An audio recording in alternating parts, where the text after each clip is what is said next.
All right, we are live. Hello, everybody. Thank you for joining me at our usual time tonight. I have Den here who is going to help out with comment moderation. So if you have questions or comments as we're going through stories, please leave them in the YouTube chat. We will see them. As always, you can support me by going to patreon.com/Hemant, and you can subscribe for free to my newsletter at friendlyatheist.com. I always appreciate that. We got so many things to discuss. And I'm going to get started as soon as I push all the buttons I got to push. I think I'm good now. Let me do a couple things really quick right here, and then we'll get started. Okay. I want to start by talking about a nativity scene, but this is not a church state separation issue. This is something totally different. You may have seen this this week. There was a priest, a Catholic priest, who put up this display outside his church. And specifically, this is in Massachusetts. And this is a Roman Catholic priest. His name is Reverend Stephen Jasoma of St. Susanna Parish in Dedham, Massachusetts. But as you can see here, what's interesting is he has peace on earth at the very top, and there's a question mark after the peace on earth. Like, do we have it? Who knows? And instead of the baby Jesus and Mary and Joseph, he has a little sign here that says ICE was here, as in they took the brown people away. And if you close in on that, zoom in on that, it says very clearly, the Holy Family is safe in the sanctuary of our church. If you see ICE, please call this number. So he's really going at it right here and showing people kind of the horror that ICE is inflicting upon immigrant families. And what he said to local media is that this scene is meant to focus the Christmas story on the plight of immigrants. And he's doing that because he spoke to refugee families who live in fear of deportation after coming to the US from various countries. He said these are folks who carry a lot of scars with them. Some of them are physical scars, but most are emotional. They have seen their folks killed in front of them. And he also said this that I want to share with you here. You feed the hungry. You take care of the homeless. You clothe the naked. You take care of people and their needs. ICE raids are the complete antithesis of that on so many levels. So that's why this reverend decided to put up that anti-ICE nativity scene, which is absolutely incredible. So what did the Department of Homeland Security say about that particular nativity? Not because they need to issue a statement about it. It has nothing to do with them directly, but because this is the Trump administration. So anytime you have anyone criticizing them, they freak out because they got nothing better to do. This is what Tricia McLaughlin, the DHS Assistant Secretary for Public Affairs, told MassLive.com. Not only is this nativity scene offensive to Christians, but it's also depicting something that, despite what Reverend Josoma says, never happens. ICE does not separate families. Get a grip and seek help. And according to Reason.com, the very next line here, despite McLaughlin's insistence, the agency has, in fact, separated immigrant families. And they have example of that. But this is typical of the Trump administration. They don't want to admit what ICE is doing, but people on the ground who are dealing with immigrant families, people who live in communities that have a lot of immigrant families, they've dealt with it, they've protested it. And this is a very interesting form of protest by this reverend, particularly because he knows that, listen, no one's going to care about this Catholic Church's nativity scene in any normal world. No one's paying much attention to it. But this is the platform he has from which he could speak. I mean, yes, he can give a sermon on this too, but I assume this man's congregation knows where he stands on this. But this is the public-facing version of his faith. And he's using it to call out the cruelty of ICE. Because the truth is, if Jesus, the brown skinned Palestinian refugee, right, the Middle Eastern Jesus existed, ICE would probably come after him too, and ICE would terrorize his family, and his family would have to go into hiding so they don't deport him to a place he's never lived. What's interesting is the Catholic Archdiocese outside of Boston, because that church is just south of Boston, I believe. The diocese is not happy with this. But it's weird because I want to show you one other thing here. The United States Conference of Catholic Bishops. I've talked about them before because this is the very conservative organization that puts together the rule book for Catholic hospitals. They're the ones who are anti-trans, anti-gay, etc. And yet, this is the statement the USCCB put out recently, and they said, this is a special message. It marked the first time in 12 years the USCCB invoked this particularly urgent way of speaking as a body of bishops. And this is what they said about ICE and about what the Republicans are doing to brown families. We are disturbed when we see among our people a climate of fear and anxiety around questions of profiling and immigration enforcement. We're saddened by the state of contemporary debate and the vilification of immigrants. We are concerned about the conditions in detention centers and the lack of access to pastoral care. We lament that some immigrants in the United States have arbitrarily lost their legal status. We are troubled by threats against the sanctity of houses of worship and the special nature of hospitals and schools, because ICE is raiding those too. We are grieved when we meet parents who fear being detained when taking their children to school, and when we try to console family members who have already been separated from their loved ones. Like, the USCCB is not a group of good people, but damn, that is a good statement. And when Stephen Gisoma was speaking to the press, he cited that statement in defense of what he's been doing.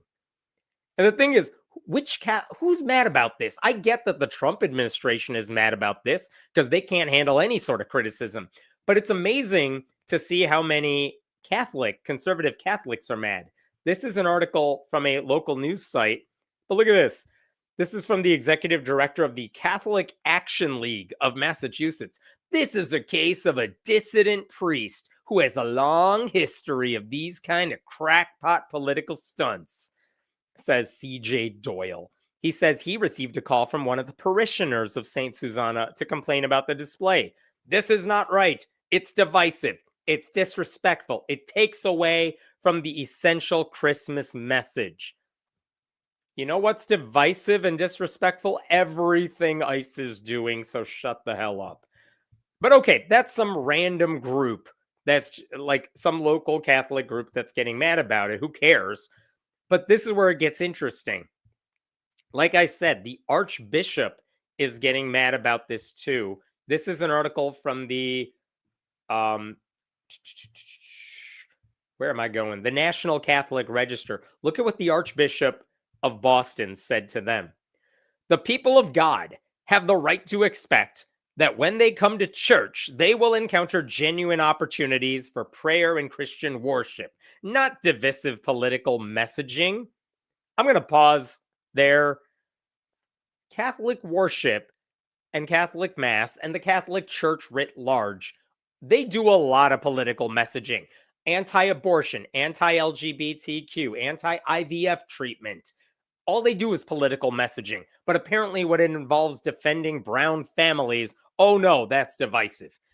The church's norms prohibit the use of sacred objects for any purpose other than the devotion of God's people. This includes images of the Christ child in the manger, which are to be used solely to foster faith and devotion, said Terence Donelon, a spokesman for the Archbishop of Boston. Again, first of all, Jesus isn't in the manger. Jesus was removed because this guy didn't even read what the picture said. But also, again, what, you can't use a manger scene to foster, you can only use it to foster faith and devotion? Do you know every Christmas for years now, conservative Christians have used nativity scenes and they've put them up in public spaces like city halls. Why? Because they want to take advantage of the public forum that's available to them. And we talk about it every time, like an atheist display goes up or a Satanist display goes up, or maybe you see a Satanist display and then a nativity scene swoops in because, you got to have an equal playing field. I've never seen Catholic archbishops say, well, there's a nativity scene at City Hall. That is political and that shouldn't be there. They never care about it then. But in this case, when a priest is using a nativity scene to raise a larger issue of, hey, these are our Christian values, and what ICE is doing violates those Christian values, now they're mad about it? What does that say about their priorities? And anyway, regarding the recent incident, St. Susanna Parish neither requested nor received permission from the Archdiocese to depart from this canonical norm or to place a politically divisive display outside the church. The display should be removed and the manger restored to its proper sacred purpose. My God, it's a nativity scene. They don't need an okay from the boss to put up the sign they want. It's utterly stupid. But I will give credit to this priest who did it, Jasoma. That some do not agree with our message does not render our display sacrilegious or as the cause of any scandal to the faithful. He said this at a press conference.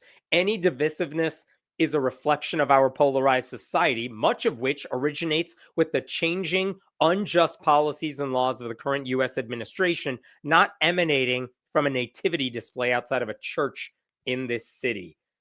Again, I love this man, and I'm sure we have other differences. And also, I want to point out, this is a great line from the National Catholic Register. Cardinal Sean O'Malley, the previous Archbishop of Boston, ignored politically charged messages in the St. Susanna's nativity scene in previous years, including those highlighting gun violence, immigration detention centers, and climate change. So this priest has been doing this with nativity scenes for years now, and always for good causes. The last guy was like, I'm just ignoring it. You do you. I got to take care of all the predators that are hiding in our churches because it's Boston. They got a lot of shit going on in their archdiocese. But the new guy, the guy who took Sean O'Malley's place, is like, what? You're using the nativity to make people be more compassionate? Not on my watch, you don't. These people are insane. One last line here from Jasoma. The bishop's messages on their own are totally in line. He's talking about the USCCB. They're totally in line with what we have done over the past week, this past Advent season. We're a bit surprised at that, he said, referring to the Archdiocese's reaction. So here's where they stand right now. I don't think the Archdiocese has demanded this guy take down his nativity scene. It would be kind of amazing if they go to that length, like some church on church violence right there. Are they really going to tell a church you got to take down your nativity scene because it's making us feel uncomfortable? Because it has a message beyond religion. I mean, it is weird to me that they're saying you're distracting from the message of Christmas. Well, what do you think the message of Christmas is, if not compassion and love? I mean, you define Christmas, Archbishop. What do you think the spirit of the season is? And if calling out what ICE is doing is not part of it, I don't know, maybe your definition of what what the meaning of Christmas is needs to be checked. I will say the National Catholic Register also spoke to a canon law expert, the guy who's the referee who knows the playbook back and forth. And this guy said, well, the Archbishop of Boston is well within his obligation to prevent scandal in his diocese, according to the rule book, by demanding that the nativity scene be altered or removed. The scene, in the Archbishop's opinion, is divisive and overtly political and falls under the prohibition against the use of sacred objects for any purpose other than the devotion of God's people.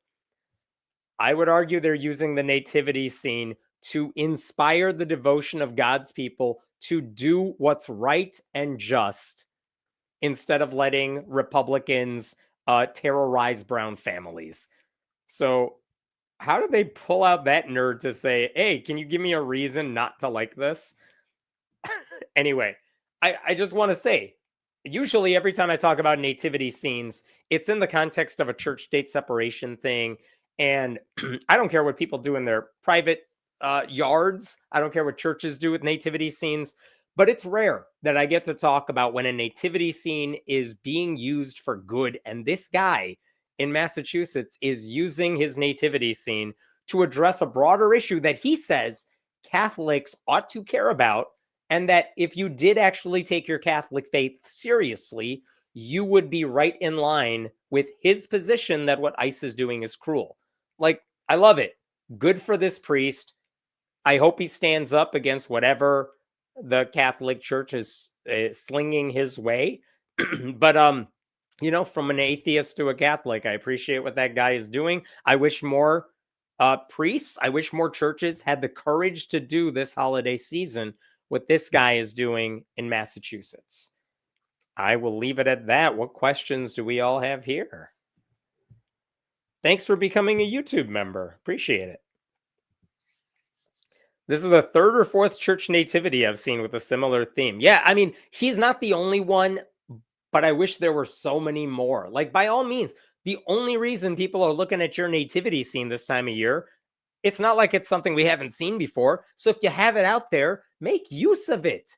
Like, go make a point.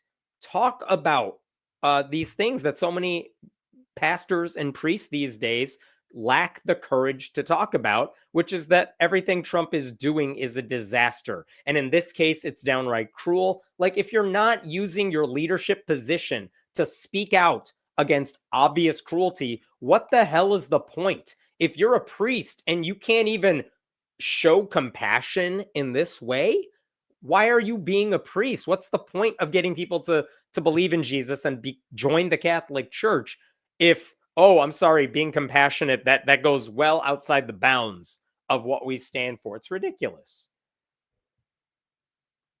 I love that he's also giving the tip line for the ICE response. So it's not just raising awareness, but spreading important information. Absolutely.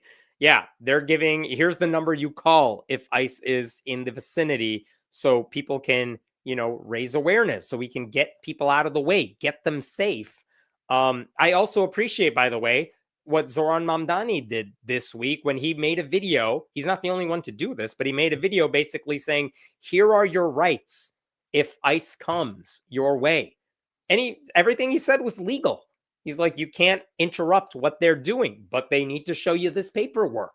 And this is the fake one that some of them have been caught using. Don't fall for that one. Like, if you can't say all that stuff, and if you're a politician and you're not doing that stuff, why are you in a position of power? Since when is it the diocese's job to defend ICE, though? I will say, I don't think the Archbishop is necessarily defending ICE, but he's saying if you're taking a political stance against them, well, that's too much. You're not supposed to do that either. But again, I just go back to the Catholic Church and individual Catholic churches, archdioceses. They have no problem taking political positions and taking strong stances when it comes to things like the existence of trans people, same-sex marriage, women's rights, in vitro fertilization. They take stances on that stuff all the time. But when this guy does it to say, hey, everything ICE is doing goes against our religious values, oh, he can't do that? I mean, I don't need you to I don't even say they are defending ICE, but to say this guy shouldn't be fighting against them, no, he absolutely should. And by the way, while we're at it, since the Johnson Amendment is currently not in effect, functionally speaking, all of these pastors should be encouraging all these pastors and priests should be encouraging their congregations to vote for Democrats, progressive Democrats, whoever is going to fight the Trump administration. Why not? His nativity statement might attract new members. No kidding, right? If anything, hell, I don't like the Catholic Church, but this is the sort of thing that would make me think, if I'm looking for allies, if I'm looking for good people that I want to spend my time with, okay, this church jumps up on the list. I mean, minus everything else the Catholic Church does, but what do they think that Jesus was? He was very political, right? Of course he was. He's the guy flipping the tables. He's the one going after the money changers and whatnot. What is the Sermon on the Mount if not a political campaign speech? Thank you for that donation. It's weird how this bishop is basically going against the Pope messages. Yeah, I mean, even the Chicago Pope has been like, we got to take care of immigrants. Immigrants are good people. He would know, he's from Chicago. And yet all these archbishops are like, yeah, we can't get political now.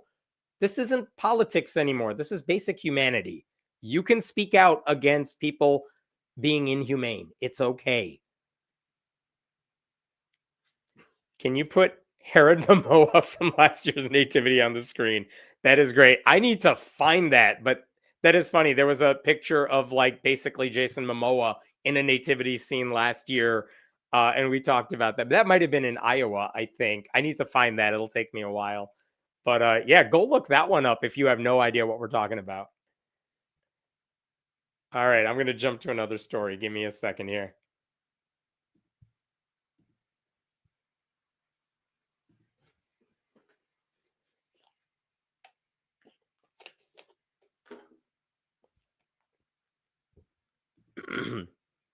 By the way, I'm sure Den can find Nativity Herod Momoa and post it in the links somewhere. Or just search for Momoa on my website. You'll find it.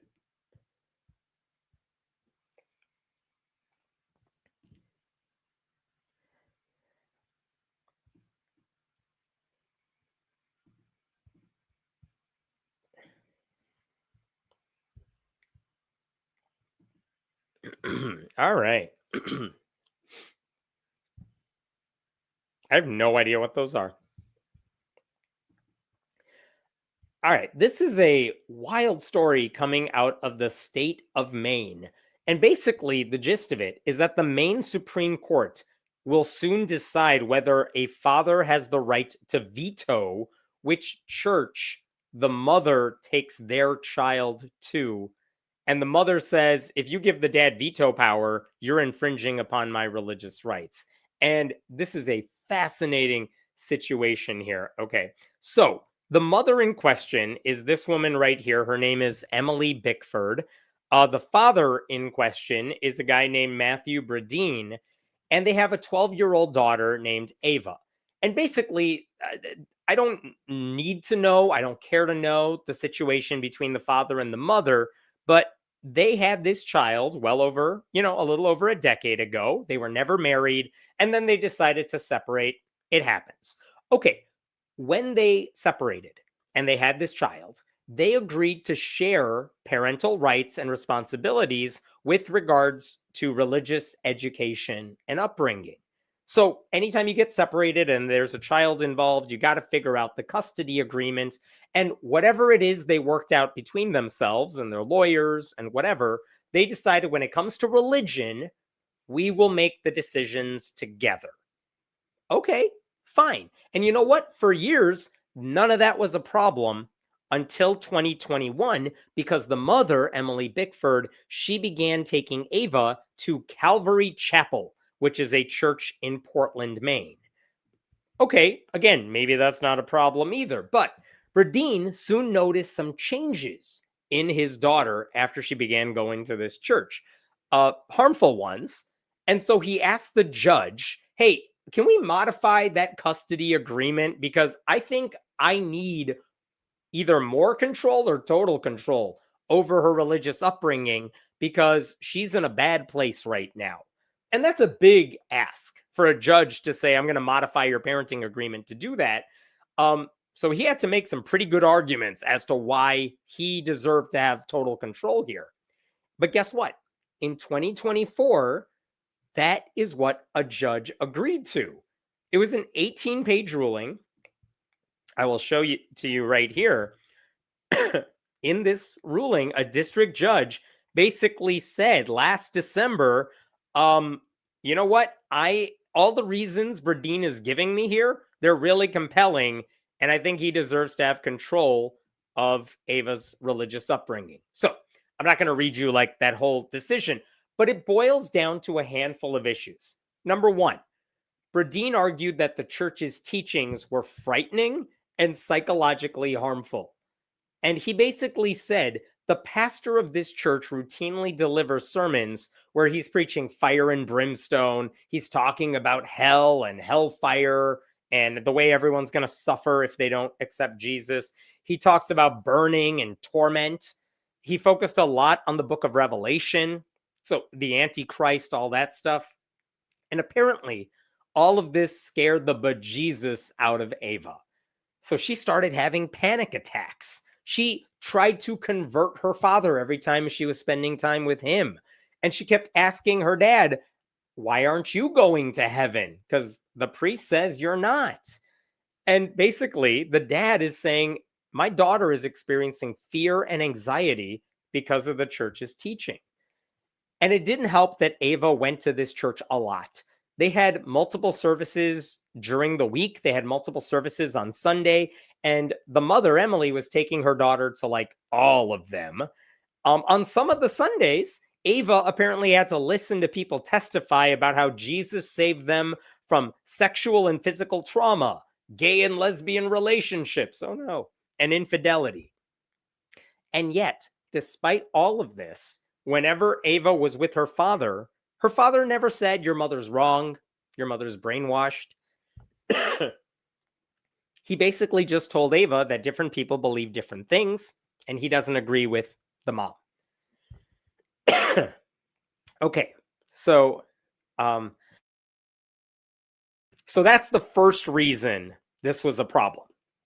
Then it turns out the mom was hiding from the father how much she was indoctrinating the daughter. Okay, so for example, and this is all stuff the judge lays out in this decision. There was a time when the mom told the dad, hey, I'm going to take Ava out of school to visit the state capitol. And so, okay, that sounds fine, except that was a lie. The mom actually took Ava to attend an anti-abortion protest. That's part of the church.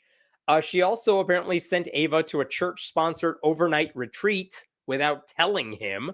And the father was not told the location. The daughter was not allowed to have a phone there, so he had no way of communicating with her. So that's disturbing. What happened to a 50-50 split? What happened to we're both on the same page with her religious upbringing? And at one point, Emily, the mom, was on the verge of baptizing their daughter, but she did not tell the dad. He only found out through like a third party. So like when your custody agreement says you have shared control over your daughter's religious upbringing, those are all the sorts of things that should be discussed together. That was not happening here. And even when Ava was at her dad's house, apparently the mom was sending her to his house with more religious paraphernalia than typical. She demanded they homeschool Ava so that she could avoid public schools, which her church had taught were dangerous for kids.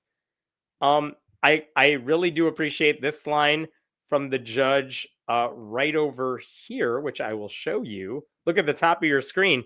Miss Bickford also started to advocate for homeschooling Ava, as she believes that public schools pose a danger to children. Ironically, her explanation is that she wants to be able to review what her child is learning, but she has not given Mr. Bradeen the option to weigh in on events that Ava attends.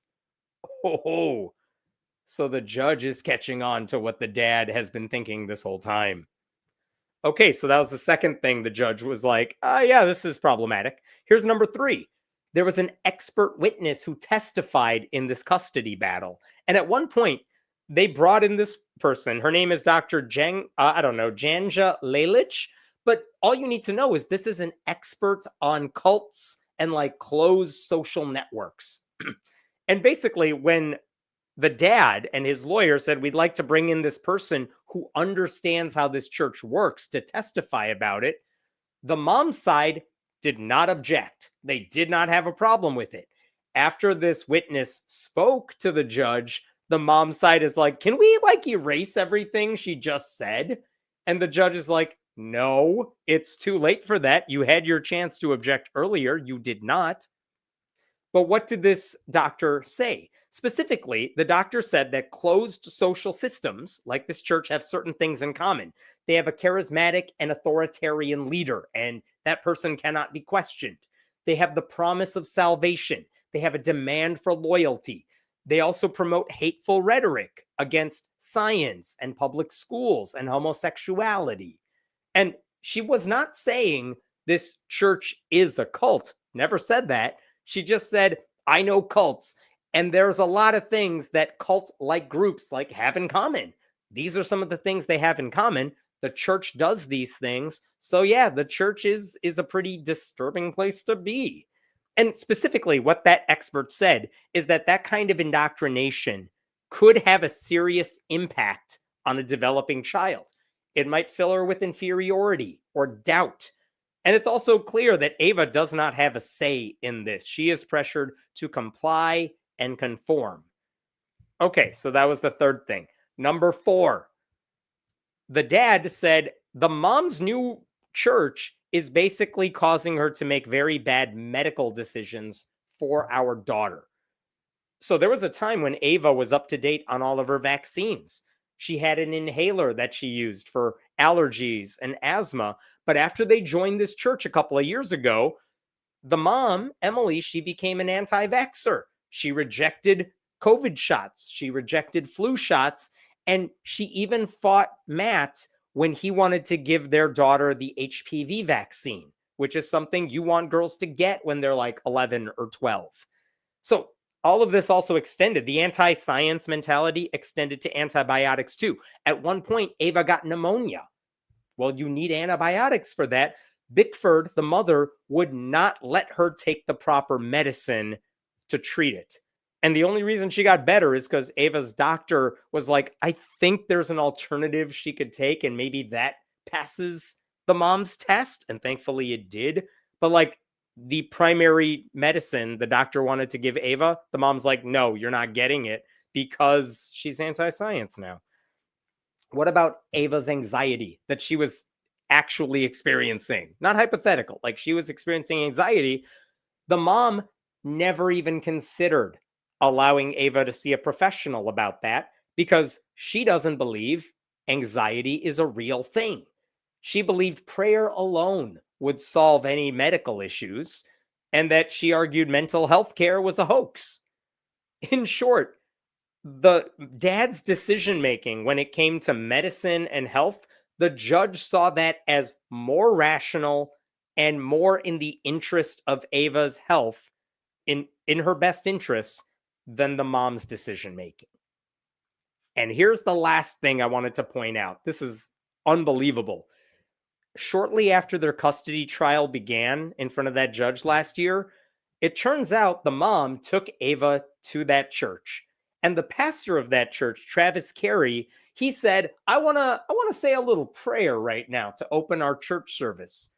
I'm going to play you a short clip of what turned out to be a 6 to 7 minute prayer because he didn't pray. He decided to go off on like a 6-7 minute tangent on how awful the dad was by name while the daughter was in the audience. Let me play this clip and then we'll talk about it. Let's begin by prayer. There is a dear sister in the church. You guys know Emily Bickford, and for months in preparation for what really is a I guess a custody battle. There's been 50-50 with dear Ava, 11-year-old Ava, who's been with the church family. She's had teen camp with the teenagers this past weekend, and Ava's grown in the Lord. And Emily's made a priority that when she has the custody over her daughter, that they're here, and they're here all the time. But Ava's father has had a difficult time with that. We've been praying for Matt in his salvation for a long time. It's a unique situation because you guys probably are aware that justice is so much now in the hands of a judge, and no matter what area of civilization, culture, or politics you're looking at, that can go one way or the other depending on who appointed that judge. Matt's side, Ava's father, has hired what they call an expert witness. And this expert witness out of California was hired for a large sum of money to find any dirt they can on Calvary Chapel, on Pastor Ken Graves and on myself, and on Ava's faith and Emily's faith, and depending on where this judge stands with God and His Word, will depend on how the decision goes forth. So it's hard to imagine though when you're 11 years old, and you're dealing with the level of persecution that young Ava's dealing with.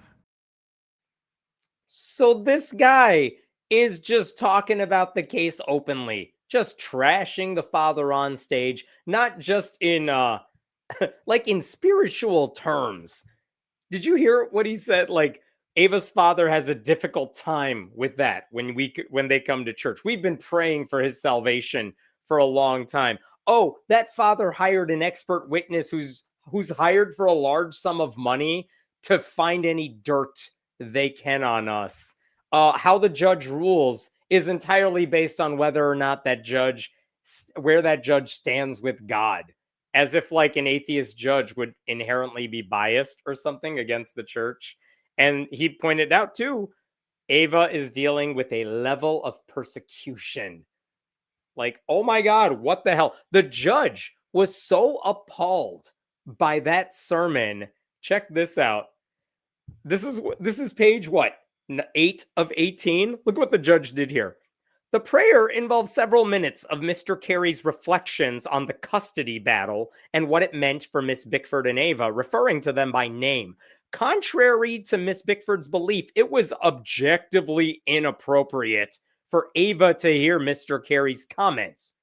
To avoid taking any of Mr. Carey's statements out of context, the entire prayer is repeated as follows, and this judge includes the entire transcript of what that judge said because it's so appalling. And after that, in this statement, Mr. Carey does several things. He characterizes the disagreement between mom and dad as a battle. This is of concern to the court because it suggests to Ava that there's a right or good side and a wrong or evil side, just as there are good and evil sides in the battles about which he has sermonized. He then defines good and evil sides, placing the mom squarely on the side of good and dad on the side of evil. The risk of psychological harm to Ava from hearing her church leader characterize her father's actions as bad or evil is apparent. So this goes on for a while. Mr. Carey reinforces this fear by likening Mr. Bradeen to the enemy who seeks to crush, quench, and strangle the church and Ava's faith. He refers to Bradeen's actions as the snares and tricks of the enemy. He makes direct reference to his belief that Mr. Bradeen is persecuting Ava. The risk, I'm at the top here now, the risk of psychological harm to a child from learning that their parents are in conflict, especially conflict relating to them, is well known. And I'll just jump down here. Sadly, Mr. Carey went far beyond simply referencing the litigation. And this is important. The court, is further influenced by the fact that at no point did the mom remove Ava from the congregation once it became clear that this pastor was not going to offer a simple prayer. Instead, she allowed Ava to receive the message that her father was the enemy and was persecuting her.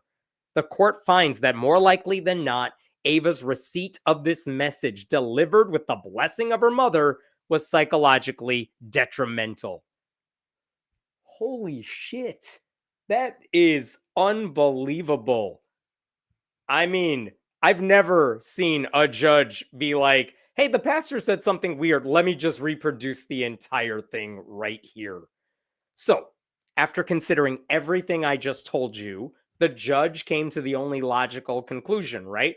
When it comes to Ava's health, to begin with, the dad, Matt Bradeen, he gets to make all final decisions since the mother is clearly not interested in following the advice of medical experts. So what's in the daughter's best interest? Letting her father make all the medical decisions. Now, what about the religious decisions? Because again, they had a 50-50 on this. When it comes to a religious upbringing, even though the legal reasoning is a little more complicated, the judge said, look, it's clear that Ava's psychological health is in danger here too. And so the judge said, Bradeen, the dad, he should be allowed to make those decisions as well.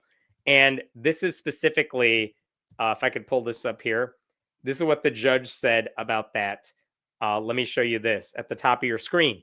In the past few years, only one parent, the mom, has exercised control over Ava's religious upbringing.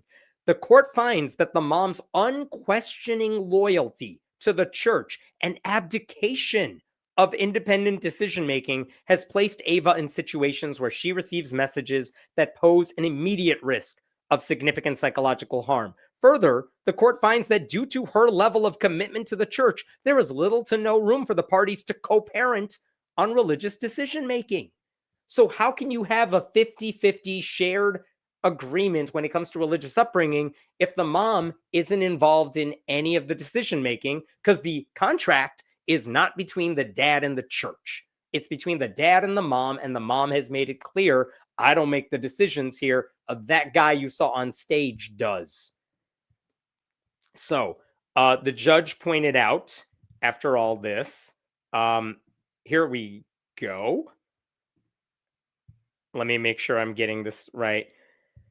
At the top of your screen, because the parties cannot effectively co-parent on this issue, one of the parties must be vested with the right and responsibility to make decisions.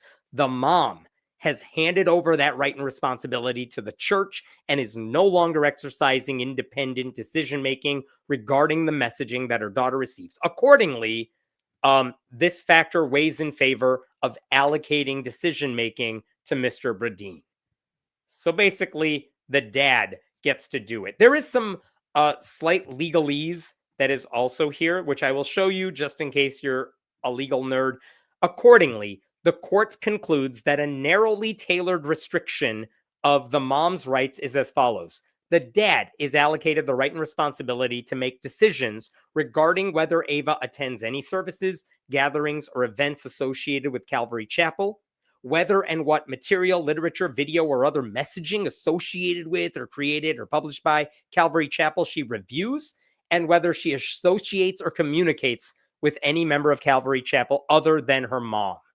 As to her participation in any other church or religious organization, or her exposure to the teachings of any religious philosophy or of the Bible in general, the parents shall continue to share parental rights and responsibilities and are required to jointly research the church, organization, or teachings and discuss whether Ava's participation and exposure is in her best interest. However, given the mom's history of relinquishing her independent decision-making to the church, the dad is awarded the right to make final decisions regarding her participation in other churches and religious organizations if they are disputing that.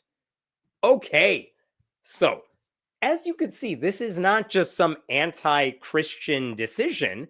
This is a very tough but thorough analysis of a very complicated issue.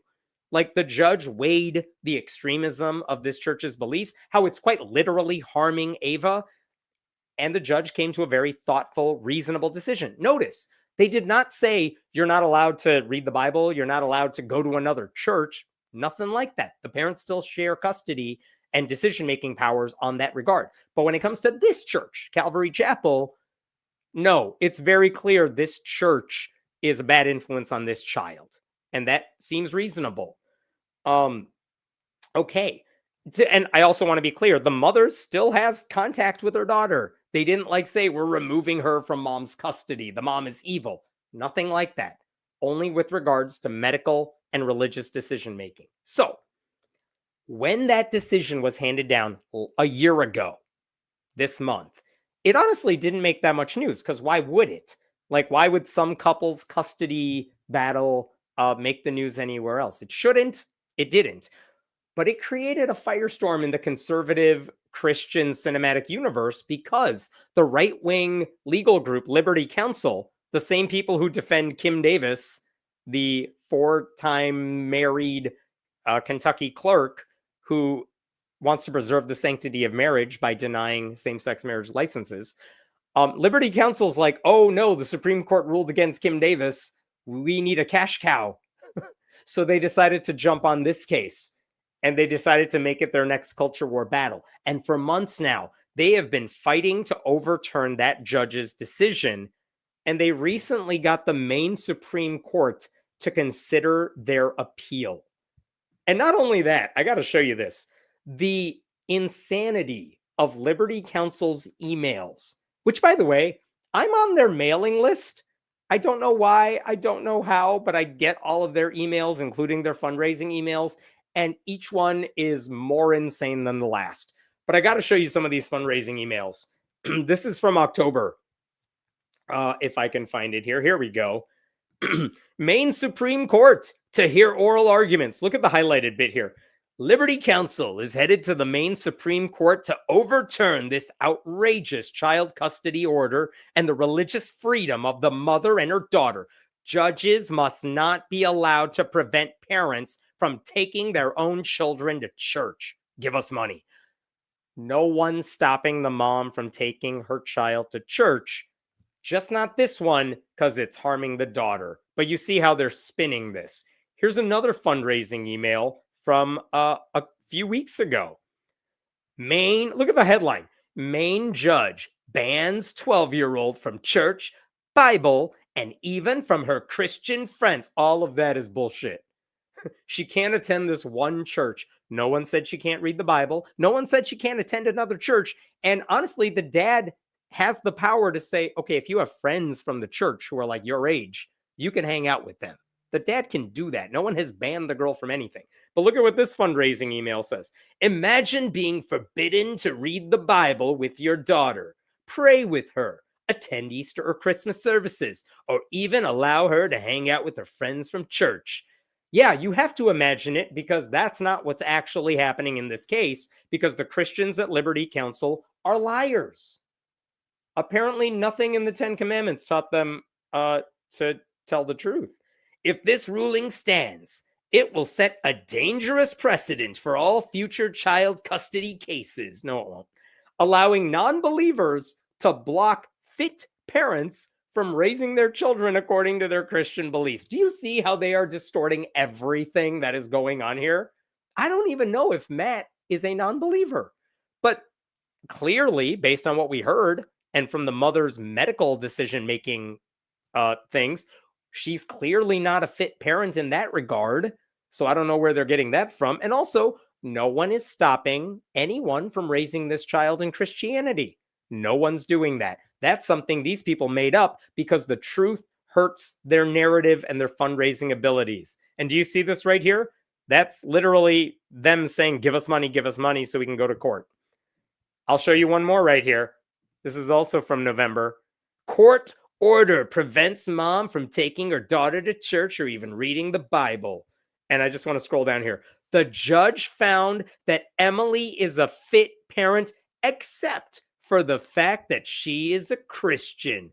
That is not even close to what the judge said.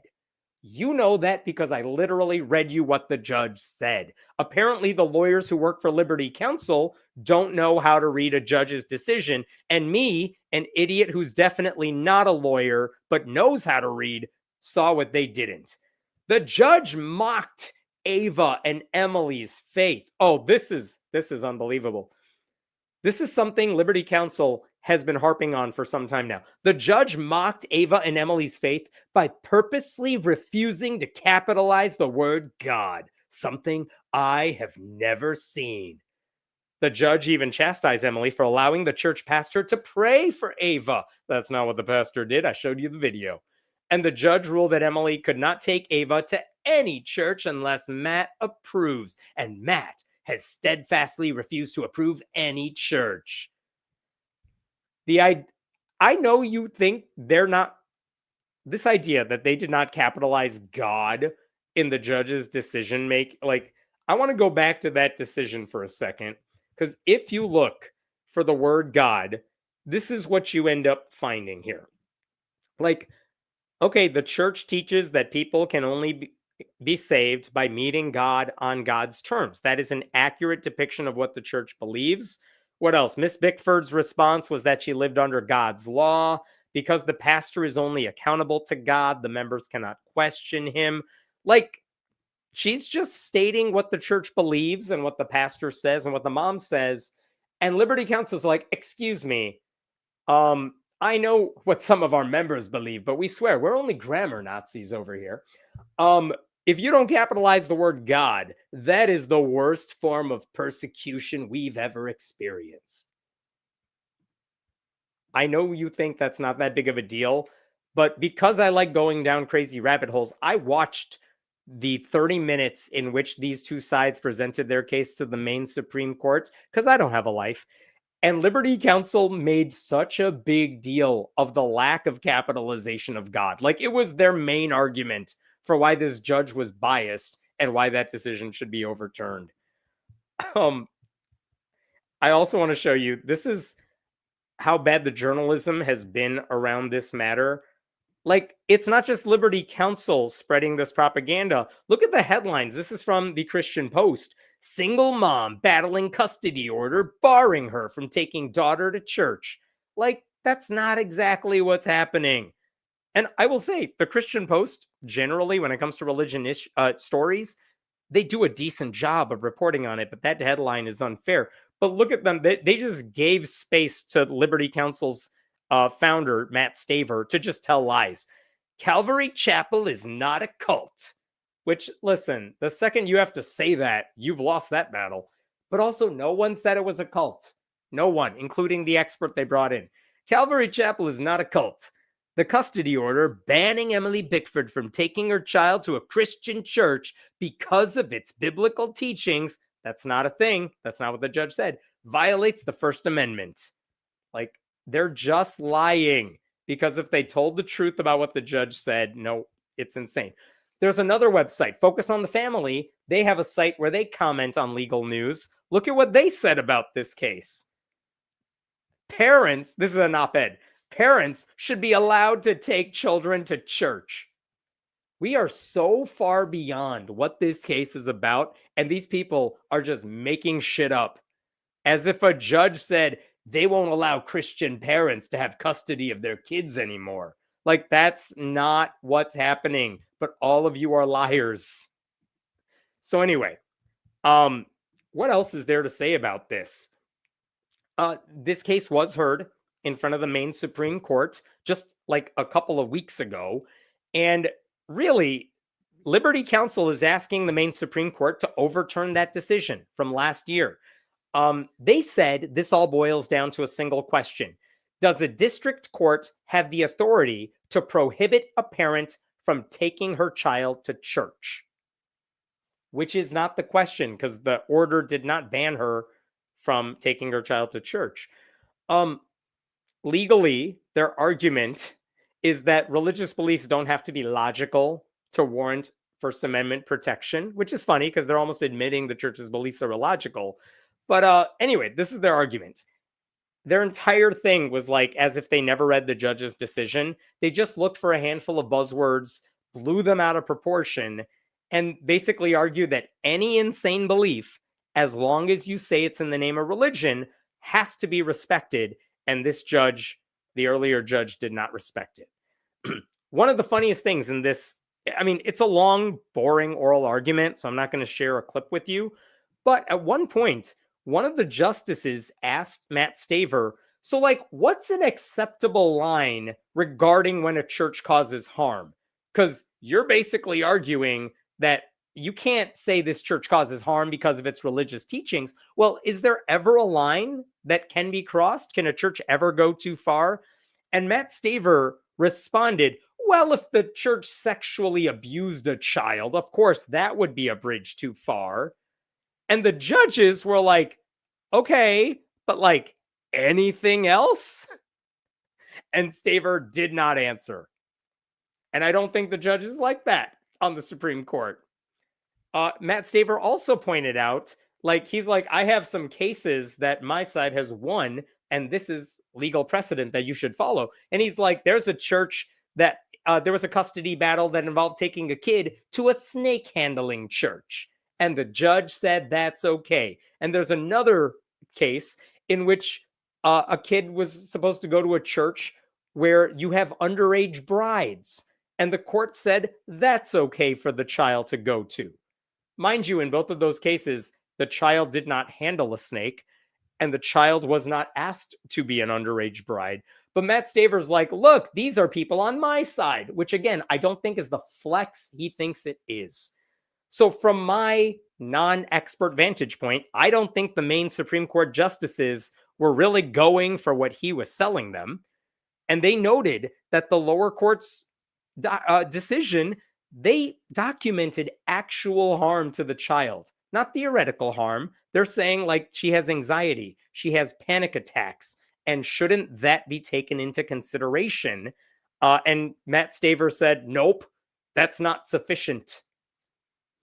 And the judges also pointed out this isn't about whether a certain religion is not acceptable to the courts. It centers, this is a quote, it centers on the inability to co-parent and the denigration of the other parent. And Matt Staver's like, well, she didn't denigrate the other parent. And the Chief Justice jumps in to say, but she allowed others to. Like, how bad is your argument when the justice is like, are you stupid? We saw the video of the pastor. Anyway, the dad's lawyer, when she spoke up, she's not fighting a culture war battle. She just said, look, this is all about preventing harm to the child and maintaining her best interests and well-being. She also pointed out no one is saying prayer is inappropriate, only that the pastor's diatribe was not. She said it's wrong to dismiss the expert witness because everyone agreed she is an expert in her field. And finally, when there are religious differences between co-parents, you do have to draw the line when there is harm to the child, and this is a case where there is harm. The only thing the judges said in response to like that lawyer is there any evidence that the judge exhibited hostility toward religion? Like, is the judge being neutral? And basically the only answer we heard is it looks like it. It's not like the judge is trashing Christianity or anything. It's there. The judge was worried about harm to the child. So we will see what the Maine Supreme Court says. They will issue a decision in the coming months. I hope the decision is just to affirm what the thoughtful judge said a year ago. But I think this cuts to the heart of a bigger problem. Are courts allowed to admit when religion causes harm to a child? Or is religion immune from that sort of criticism just because it's religion? Like, when you have a religion that crosses a line into fear and coercion and medical neglect and psychological terror, the damage is real. I don't care if it stems from the Bible. Like, this mom, she's not just practicing her faith, she's ceding her parental judgment to this church that tells people to fear eternal torture and reject science and view her own father as a spiritual enemy. That's not good co-parenting. That's not good parenting, period. That's not good adulting. That is just you not being responsible. I don't think anything the dad argued was radical or anti-religious. He just wants to protect his daughter. And honestly, I'm sure the mom wants to protect the daughter too. The difference is he's actually doing it and she is not. That's why the dad side is better for the daughter. And can you imagine how dangerous things could get if the Maine Supreme Court does overturn that ruling? Like, it would mean that any sort of faith-based terror, medical neglect, coercion, abuse, it's all legally untouchable, perhaps, as long as a pastor says, yep, this is what we believe. I mean, I hope that's not what happens here. That judge from last year, she understood what Liberty Counsel will not acknowledge, which is that the daughter is not some pawn in your battle. She's a real person who is struggling because of what this church is doing. And because of that, her dad should have the right to control what her religious upbringing is like. That's not extreme. That's in the best interest of the child. So I hope the Maine Supreme Court makes the right decision here. We will see. I will stop there for now. Thank you for that, being a member, and that's a cult. You know what? I won't even affirm that. As opposed to a cult, I'm sure you can come and go from this church if you want to. They're not going to like send their goons after you if you leave. But some churches can be very coercive, and that's why you bring in that expert who knows the difference between cults and groups that function like cults, even if they don't meet the definition, and why that's harmful to other people. That was a prayer. That was supposed to be a prayer, that video clip I showed you, but clearly it was just a rant against the dad. He's talking about this openly from the pulpit. That's highly inappropriate. Yeah. And even more inappropriate that the mom brought her daughter to that and made her watch the whole thing. That is a very aware judge who sees a power play from a church that wants to administer the law. It seemed like it. I mean, it's weird to call it a joy to read that judge's decision, but it was kind of a relief. Like, this judge gets it. It's not anti-religion to point out that a church is causing harm to this child. At least someone gets it. They tend to move that way, but they have picked a poor representative of their cause. This woman is not sympathetic at all. I assume you're talking about the mother in this case. And look, I don't know the mother. I have nothing bad to say about her, except in this case, she's harming her child. So, you lose custody. You deserve that, at least when it comes to religious upbringing. You lose decision-making power. How often does psychological damage get acknowledged or weighed in the courts or laws? I don't know the answer to that. I'm sure it comes up a lot, especially in custody cases. I don't remember seeing a case that involves a church causing the damage in this set of circumstances happening, but I'm sure that comes into play quite a bit. So when will we hear about the mother kidnapping her daughter to keep her away from the father? Yeah, I mean, we did a story last week about a mother fake kidnapping her daughter, and the father was on board with it all. But so far, it seems like the mother in this case is just waiting for the judges to weigh in. So fine, that's what she should do. All right, I'm jumping to another story.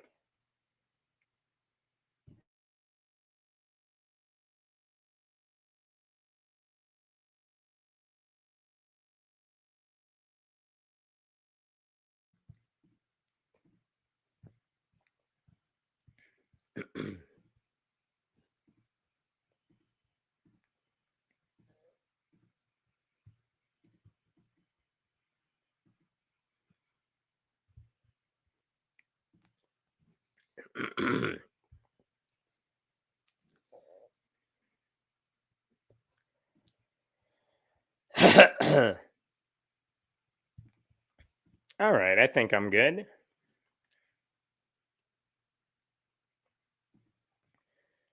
Okay, I have an update for you on a story I covered a while ago, and it has been a while. And I think I've talked about this for years now.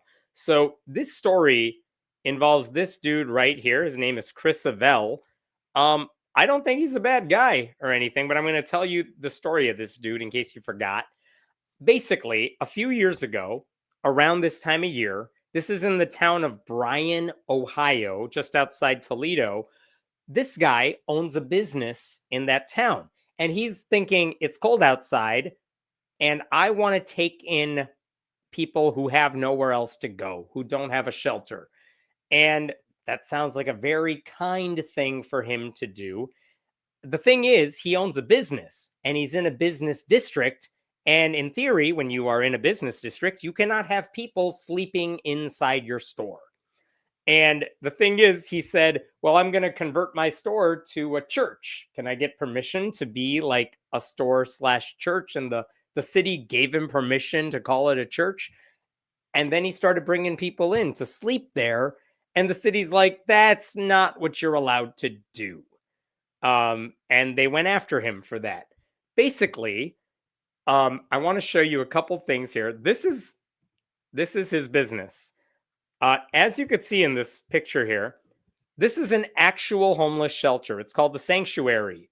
I assume it's religious because of the crosses, but that is the Sanctuary. And right next to it is Crane and Abel's Mini Claw Mania, which, by the way, just perfect name, but it's just one of those Mini Claw arcade machine games. And this is known, and you could see it right there. It's also a church known as Dad's Place.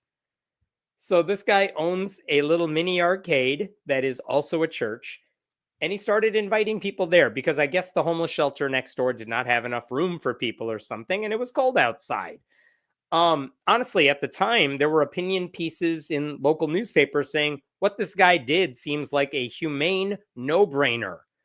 And that seems fair. Like, homelessness is a big problem, and cities as small as this one, just like large ones, they have struggled to deal with this issue. But when a right-wing group takes your side on this thing, you always have to wonder if you're the good guy again. So let's talk about this church. Like, why was the city upset that he was taking people in? Well, when the fire inspector took a look at this place of business, look at what the fire inspector wrote. This is from a city document. The city became concerned about whether Dad's Place was complying with the Ohio Fire Code, given the discovery that people were sleeping there. In 2023, November of 2023, sorry, let me see if I can zoom out here. The Bryan Fire Chief conducted a fire code inspection at Dad's Place. The fire chief discovered 18 violations of the Ohio Fire Code during this initial inspection. Several of these violations were serious and potentially endanger the lives and safety of those in the building. Some of the serious violations included improper installation of laundry facilities, inadequate or unsafe exit areas, LP cylinder for gas grill improperly placed in the building, an unpermitted gas dryer installed with impermissible plastic duct outside Ohio Mechanical Code guidelines, no permitted and approved kitchen hood over the stove, and limited ventilation. Holy crap. So, this place is doing a lot of stuff that is kind of disturbing, but the fire chief says you need to fix this right now. And what happened? Well, a couple months later, they gave him a couple months to fix this. The fire chief conducted re-inspections at Dad's Place a couple months later, early 2024. In these re-inspections, he found 5 violations that had not been corrected. Again, most of these violations are serious and potentially endanger the health and safety of those individuals at Dad's Place and the residents in the apartments above the place. So, you get the problem here. These are legit concerns the city has about this guy allowing people to sleep there. If there was an actual emergency in the building, think about how dangerous it would be. A place like this could jeopardize the lives of the people inside because it doesn't have the things a residential property needs. And this guy got over a month to fix all this. He did not do all of them. So the police chief later said, I'm charging him with these zoning violations only after I gave him enough time to fix the issues. He did not. So there you go. All this made sense. And the bottom line is, I think the guy had the best of intentions, but the people he took in were probably in more danger at his makeshift church than they would have been in a shelter with proper oversight. And it is unclear to me why they didn't go to the shelter next door. But okay, so that's what happened. By the way, none of this even mentions a different problem, which came up in 2023, which is this right here. This is from a police report. I followed up and spoke with someone at Dad's Place. I spoke with him about staying in his vehicle and told him it was a city parking lot. I told him he cannot be living in his vehicle in a city parking lot. He said he'd try and get something figured out. He didn't know it belonged to the city of Bryan. I then spoke with Chris, the guy who runs that building. He did confirm that he is aware this dude is a sex offender and this dude has permission to be in his church. Chris was trying to work with them and find him a place to live. I made Chris aware that this guy can't be living out of his vehicle in a city parking lot. All of that's to say, all of a sudden, this guy is now taking people into his makeshift church who is a sex offender. Yikes. There were calls to the city saying there was inappropriate activity at this place concerning criminal mischief, trespassing, overdose, larceny, harassment, disturbing the peace, and sexual assault. So ultimately, listen, I know cities do a bad job of helping unhoused people. In this case, the city is trying to protect people, and they fear this guy is putting them in danger. Okay? If he wants to run a homeless shelter, that's great. He has an obligation to make sure it's run properly and safely for the people he is taking in. So, I guess if there's any upside to what he did, it's that maybe he would pressure the city to do a little more, which they argued they were doing. But basically, conservative Christians and lawyers like First Liberty, that group, they argued this was Christian persecution. They were going after this guy for just living out his Christian faith. Jeremy Dice, a lawyer with First Liberty, even said the city's statement where they explained why they were fining this guy, giving him charges of zoning violations.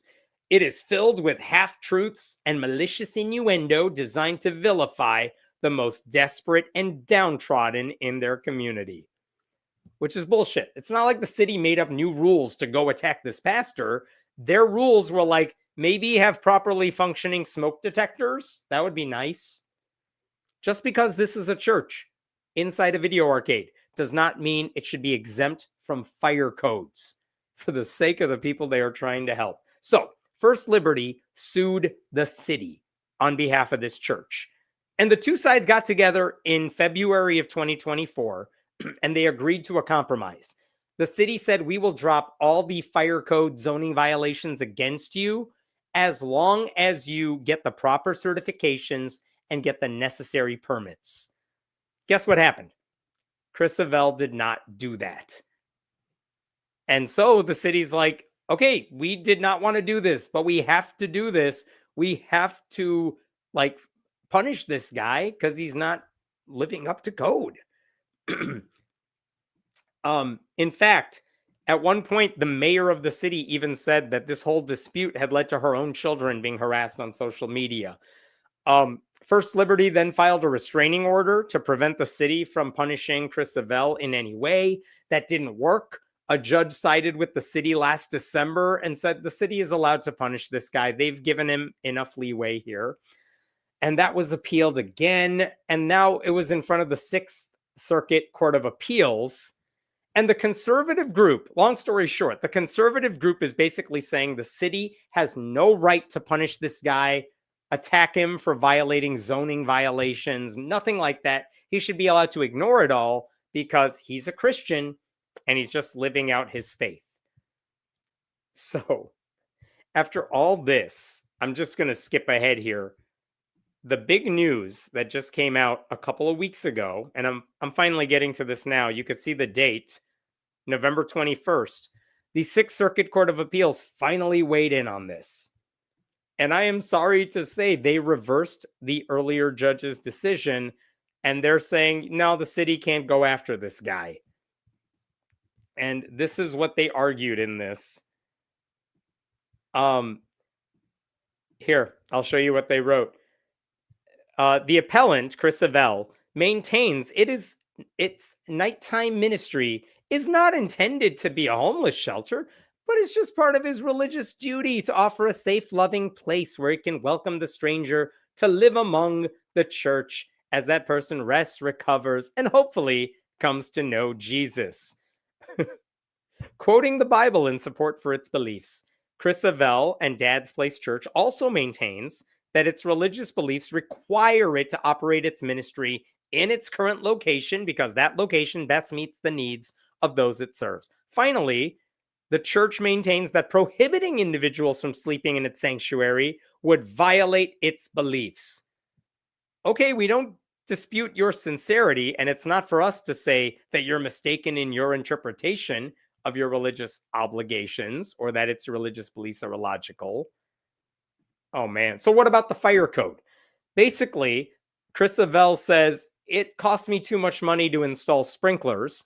And even if I had the money to do it, which I'm sure he could raise if he wanted to, installing them would require him to shut down his makeshift church for months. And that would violate his faith.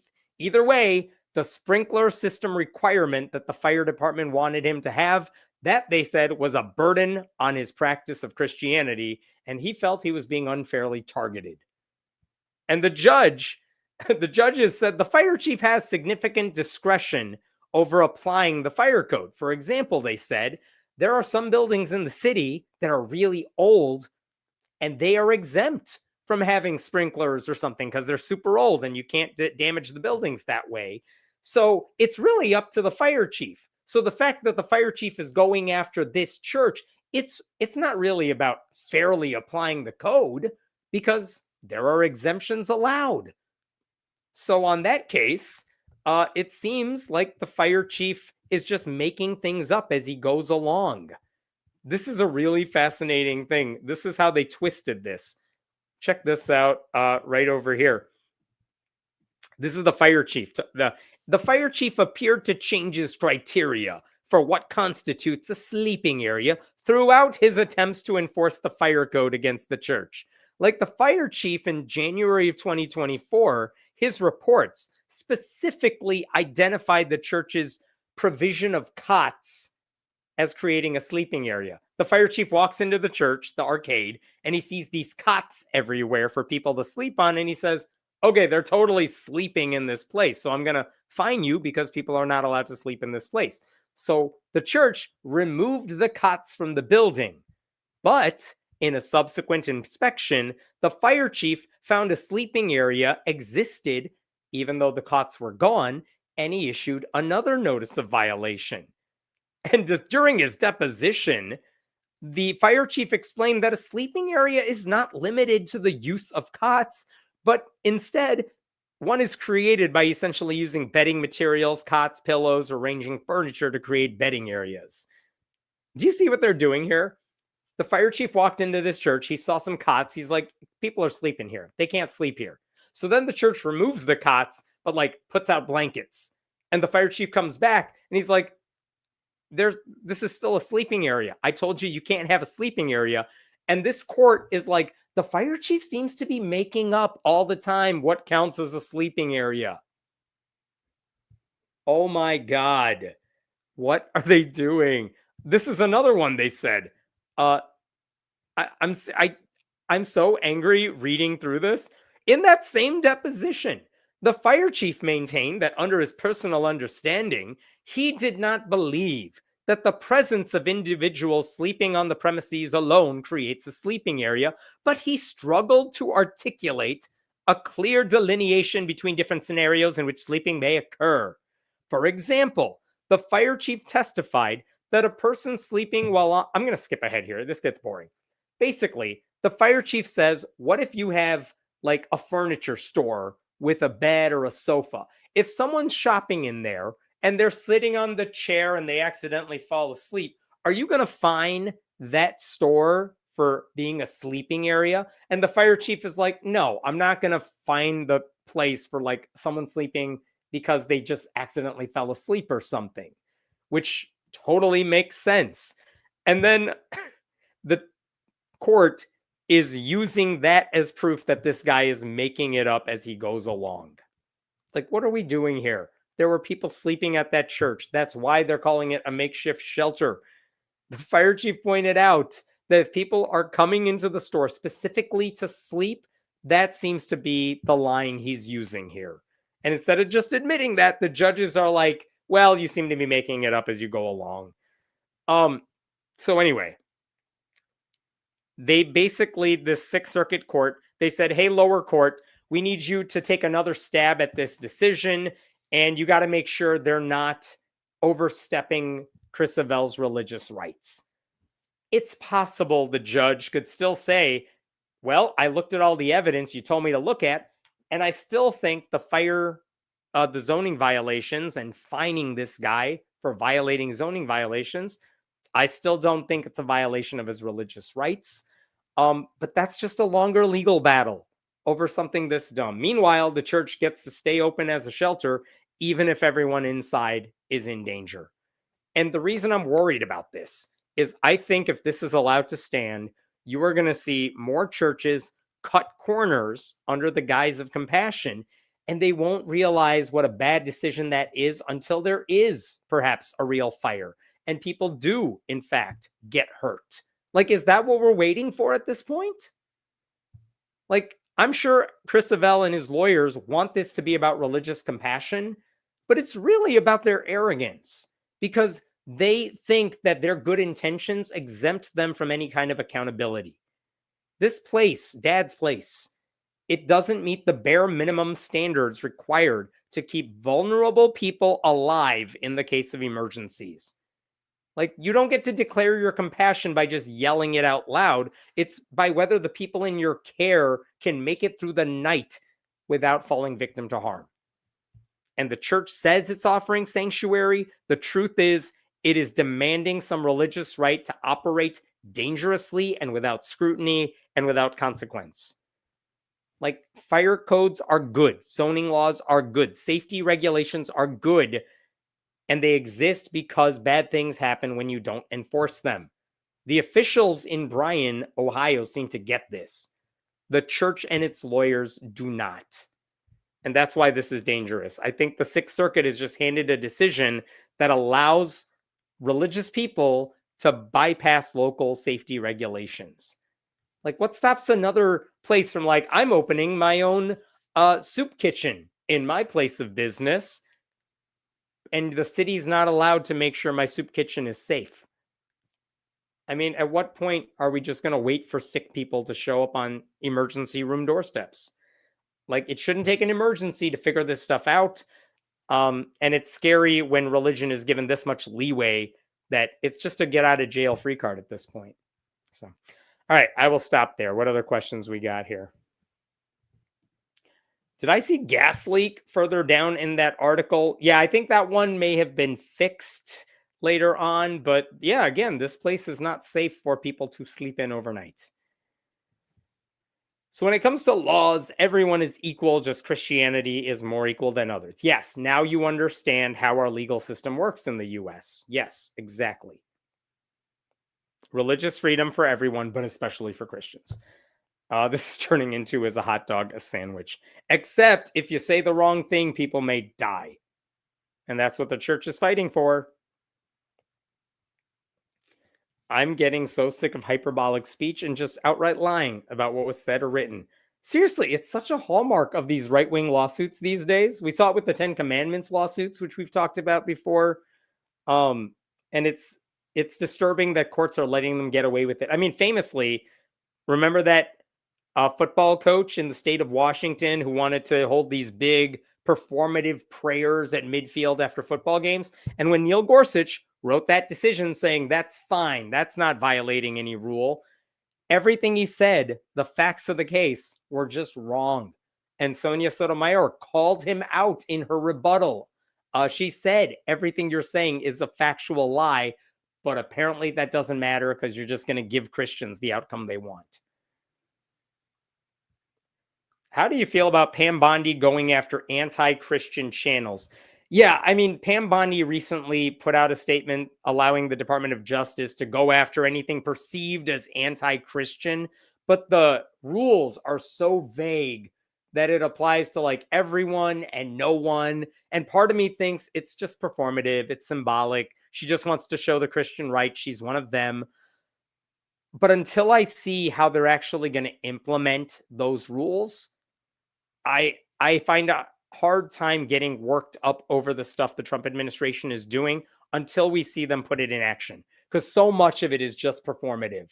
So it's disturbing what Pam Bondi is doing, but I haven't actually seen her implement it yet. But when she does, you could bet all the church-state separation groups are keeping a close eye on it.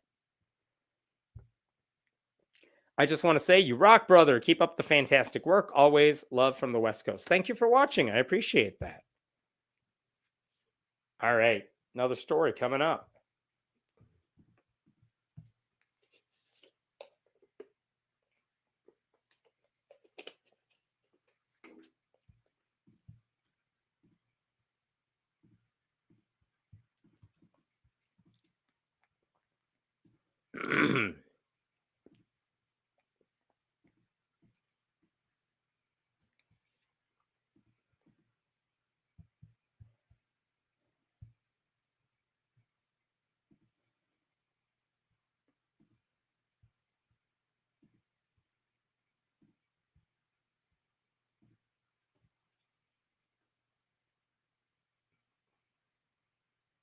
What? No, lies.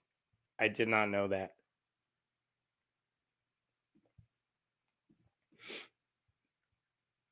Okay, This is a weird one. A few weeks ago at a high school in Utah, this is Cedar Valley High School in Utah, the administration showed a video to the entire student body, which is not weird. Schools do that all the time. And this video featured one of their administrators. It's an assistant principal named Scott Mansfield. And I mean, it's not weird for an administrator to sit down for a video that's going to be shown to the school. And the best version of this story is that he wanted to encourage the students to work harder. And I don't know what instigated that, but that's the video this guy wanted to share. And yet it got weird for a couple reasons. One, it's quasi-religious, which creates a church-state separation issue. But also, I want you to pay close attention to what this guy says about working hard and what happens if you don't work hard.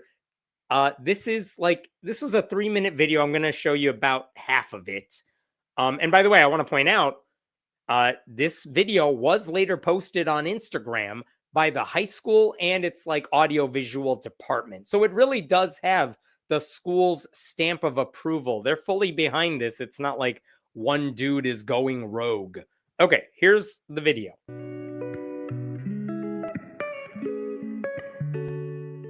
Hey everybody, I'm so excited. It's Friday afternoon at the end of school, and don't we all love Friday nights and Saturday? You guys, I'm going to talk about something really important today.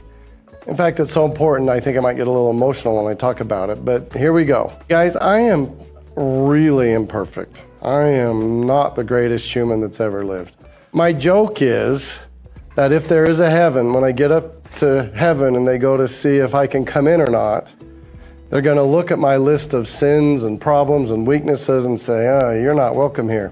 But on that list, the strength that I will have that might save me will be that I know how to work hard. In other words, I will not have the sin of laziness on my list. Work has enabled me to overcome almost all of my weaknesses and flaws. This simple ability to get out of bed and to get things done, to keep moving and pushing hard. You guys, you need to work hard. It will cover up almost all your weaknesses. If you ever go to bed depressed or sad, guess what? You probably haven't worked hard enough. If you've ever gotten a bad grade, you probably haven't worked hard enough. If you feel really bad about yourself when you look in the mirror, you probably haven't worked hard enough. If other people don't think you're awesome, it's probably because you haven't worked hard enough. That's a lot of bad messages.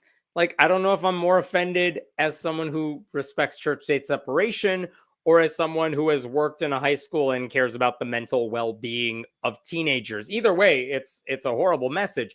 Let's start with the religion problem. This guy wasn't directly proselytizing or anything, but it is weird to hear him deliver what looks very much like a sermon, minus the Bible references, about being an imperfect sinner who will hopefully find his way into heaven. Was anyone asking for that? No. Would the problem be more apparent if he was using a non-Christian religion as his framework? Absolutely.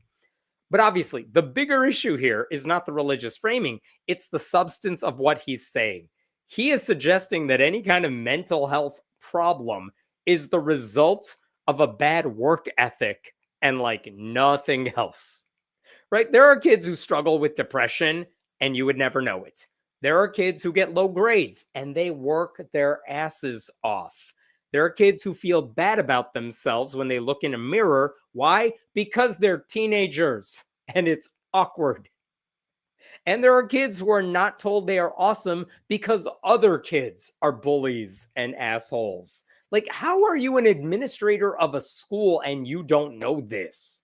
Why would you it's not like this guy was speaking off the cuff. This was a pre-taped video that must have had other people looking at it, and it was shown to the entire student body.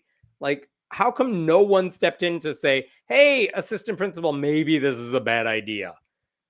When the video was posted on Instagram, a student chimed in with this comment. Okay, I'm a student at Cedar Valley, and I feel like this was the worst possible way to address this. So many people in my class, when we had watched this, looked around like, what the heck? Like this and a bunch of other reasons is why kids leave Cedar Valley and go to other schools. There you have that. And I will also say, the Freedom from Religion Foundation has also now written a letter to the school. And I want to highlight just a couple things they point out. Obviously, it's the Freedom from Religion Foundation. They care more about the church state separation element here. But look at what they say. Cedar Valley High Schools and Mr. Mansfield's actions display blatant favoritism toward religion over non religion and Christianity over all other faiths. Mr. Mansfield's direct references to God, Satan, and sin cannot reasonably be interpreted in any way other than a promotion of Mr. Mansfield's personal religion. Showing the video to students during class and posting the video to school social media violated students' First Amendment right to be free from religious indoctrination and coercion in their public schools. And they also say down here, we're asking, what is FFRF asking? They're asking the school district to investigate and ensure that this video is not on social media anymore. Don't let it happen again. Let us know what you're doing about this. Fine. So good. Like I said earlier, I don't actually think the church-state separation element is the biggest problem here. The school should be ashamed, though, if this is what one of its leaders is saying to students. Like, you have to wonder, what do the counselors at the school say about this? What do the social workers at the school say about this video? This would have been bad if this dude said all these things to a kid in his office, but the entire institution broadcast this damn thing to students with school branding and through the school social media, so it comes across as authoritative. And that stamp of approval matters. Like when a school elevates rhetoric that equates depression with laziness and suffering with you just didn't put in enough effort, that's like, you're not just missing the mark, you're endangering students at that point. It's like saying, hey, kid, are you drowning? Maybe it's your fault for not swimming hard enough. And so the religious overtones only make it worse. But even without the Christian messaging, this would have been bad. Like anything that says your pain can be erased if you buy into a certain brand of bullshit is just a bad idea. And it's sad to me because so many public schools, especially now, they do a really good job of making sure staff and administrators are well versed in mental health awareness. And they do it for students too. Students are better equipped to deal with this stuff these days. And they know that just because someone looks happy on the surface, that doesn't mean they're okay on the inside. And just because someone's depressed doesn't mean there's going to be a quick fix for it. You cannot claim to support students when you're platforming messages that erases trauma and depression, and it reduces suffering to like a discipline problem, a self-discipline problem. I don't think this guy should resign, but I do think he should apologize to the student body, and I think the school should apologize for making everyone watch this. And I also think the administrator and the school and the district, they need to put out a statement saying, look, we were wrong. Here's what we are doing to better address students' mental health needs, because it's not anything you saw in that video. That's it. And I hope that answer is not, we're going to put students to work. All right, that's it for that one. What other questions we got here? Well, that's some capitalist propaganda. Yes, it is. Holy shit, this is the exact opposite of what any kid needs to hear, let alone depressed kids. I know. It's so disturbing. I don't know who thought this would be a good idea. All right, I got another one for you. Give me a minute here.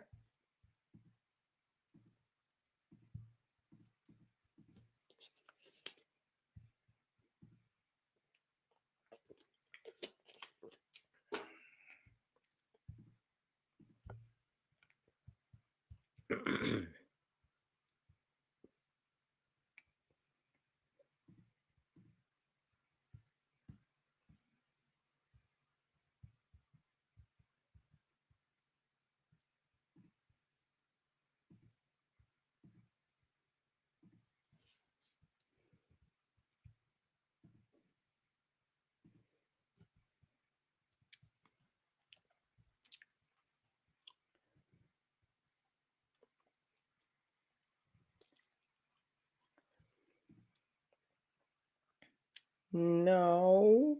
No. Yay. Wait, where do they live? You got to give me an answer.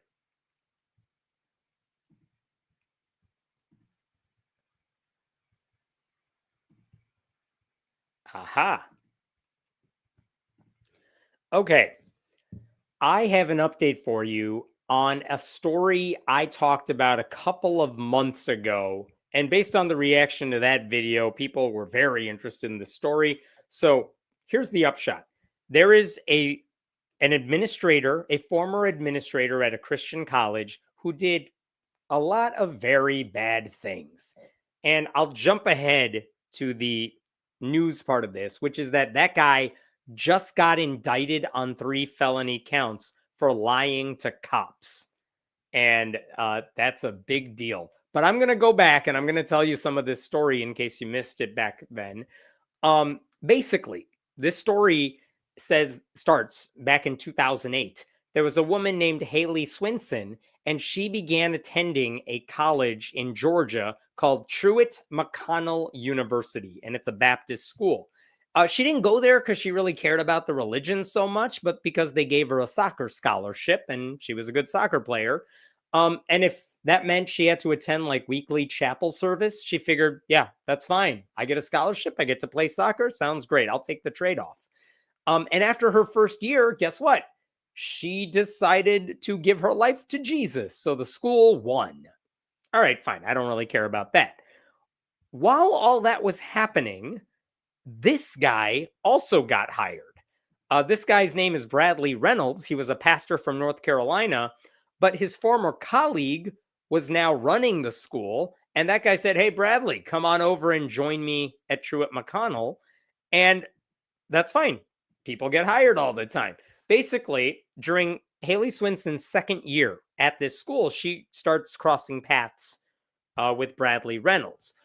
Reynolds and his wife would invite members of the soccer team to their home for dinner and Bible study. He became a mentor to Haley herself because she was brand new to Christianity, really. And they would hold study sessions in his basement. Okay, so I'm going to cut to a couple years later. She graduates. Haley graduates. She's not sure what to do with her life. She decides to stick around campus. Like, she's allowed to help the soccer team. She does some odd jobs around campus. And Reynolds actually decided to help her out. He created a position of life coach just for her, and they continued their meetings one-on-one to talk about the Bible. And this is the time that their meetings started to get more predatory. And the Atlanta Journal-Constitution published a really compelling story about all of this a few months ago about what Reynolds did to this young woman.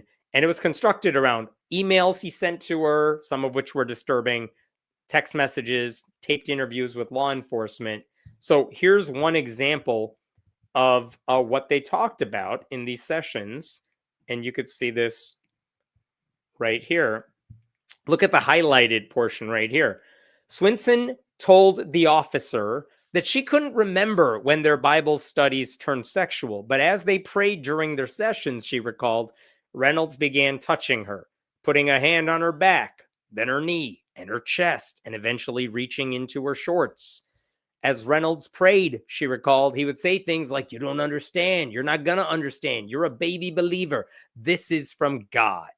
She didn't want to be touched that way, she told the officer, but she was still learning who God was, and Reynolds insisted it was okay because she was his betrothed, and it was God's will that one day they would marry. Like, ew.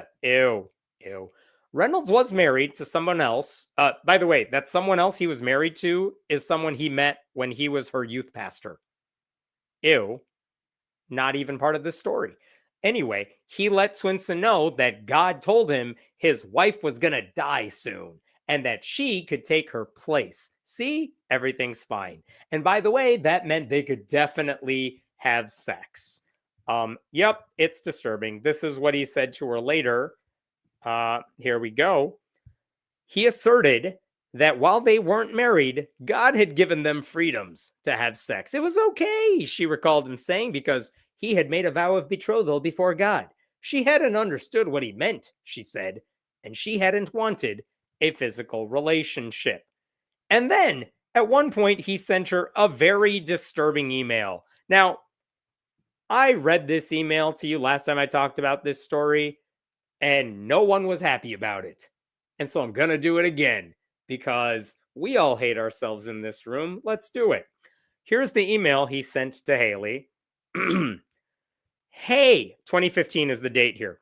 Hey, I wanted to keep being totally transparent with you, and yet, please, let's keep close. I don't ever want to be so transparent it pushes you away, but I do want to be totally transparent. I can't help my dreams, so I've had two in the past week. I will share them both at some point, but for now, the one last night was incredible and real. So real that it was a wet dream. The first one I've had in over a year now. The fourth I've had since we met. This dude keeps tally marks of this shit. I have never had one since I was like 20 until we were close. Anyway, in my dream, I had taken you to the most incredible climax you have ever experienced. And as I watched you in our union, spiritual, emotional, physical, I exploded and woke up and I had literally exploded. That's not what literally means. I'm sorry for being so open, but I did want you to know that I slept amazingly, except for my dream. And I wanted you to know you really do cool things to me, making me younger in some ways which go beyond human explanation. Most young men never have a wet dream after their teenage years. I think it may be physically impossible in their 40s. So I know I shared way too much. But I also know I don't make up dreams, and God really has used you to give me life, spiritually, first and foremost, and vitality, youthfulness. And even if I wanted to deny, I couldn't because it occurs when I am asleep. And then this dude wrote all that and clicked send. Oh, disturbing stuff. Anyway, so this dude eventually makes a move on her. She resists. He would then back off. And then months later, he would just do this again and again. At one point, according to the article, Reynolds came into the shower. She was at his home because he just said, "You're welcome at my home." And she was taking a shower at his home. And he just decided to barge in on her while she was in the shower. This is what happened there. Staying in the family's guest room, she remembered waking up to find Reynolds on top of her, touching every part of my body, but still saying it's from God. And after a Bible study, she remembered freezing up when Reynolds asked her to pray on the floor. She remembered him pulling down her shorts and urging her to let him penetrate her. There was no part of me that wanted this, consented to it, she told the officer. I just wanted to know Jesus. I didn't know who God was. I was so confused. I felt trapped through it all. And she continued, saying she wanted it to stop. And this is important. She said, like, in the moment, she would not tell him to stop. She was usually silent when it happened. But afterwards, in one email this guy sent to her, this is what he said.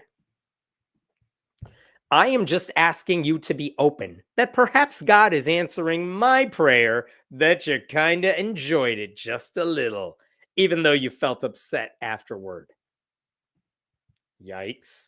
So, Swinson, she finally left the area for good in 2018. She moved to Atlanta. She started working with a local church there. She began meeting with a therapist at that point who helped her realize, hey, everything you just went through there, that's not okay. That's very disturbing stuff.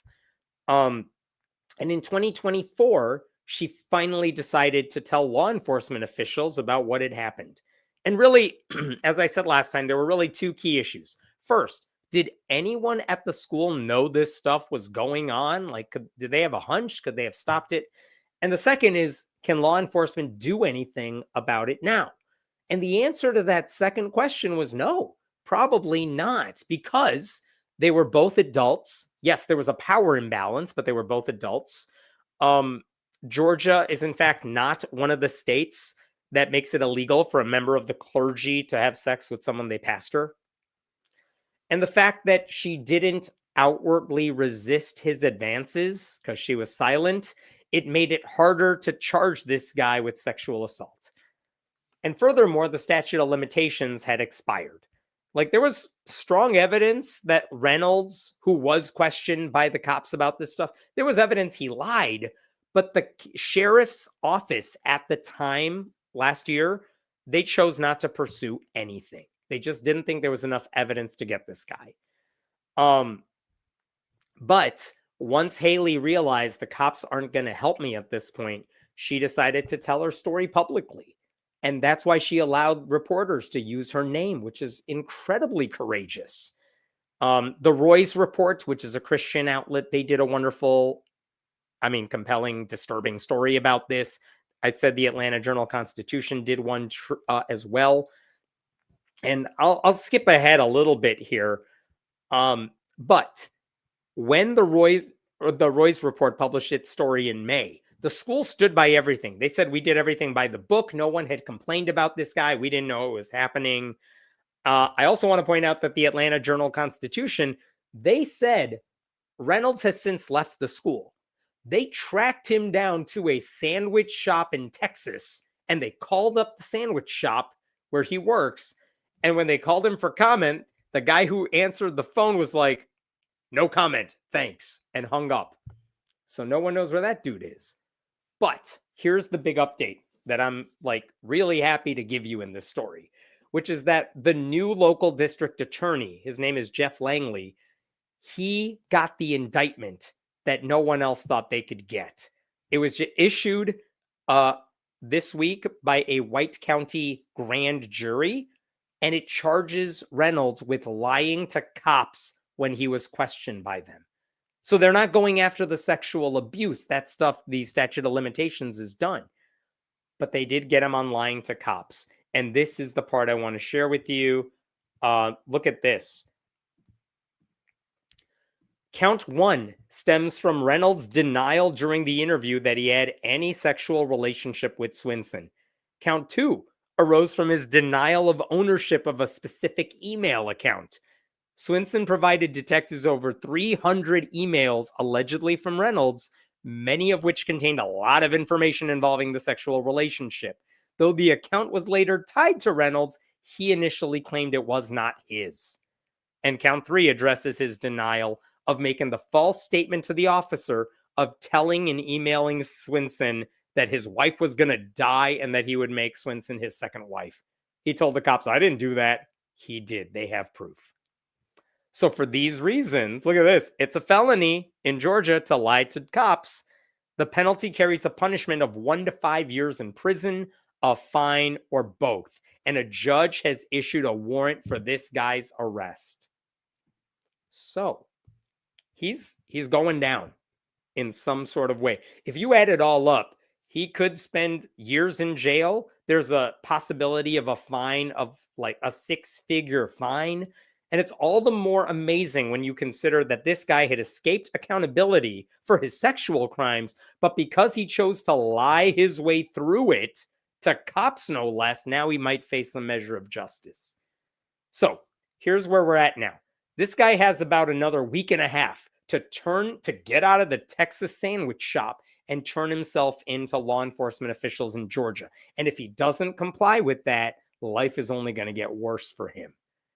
And in response to the indictments, I also want to share this with you.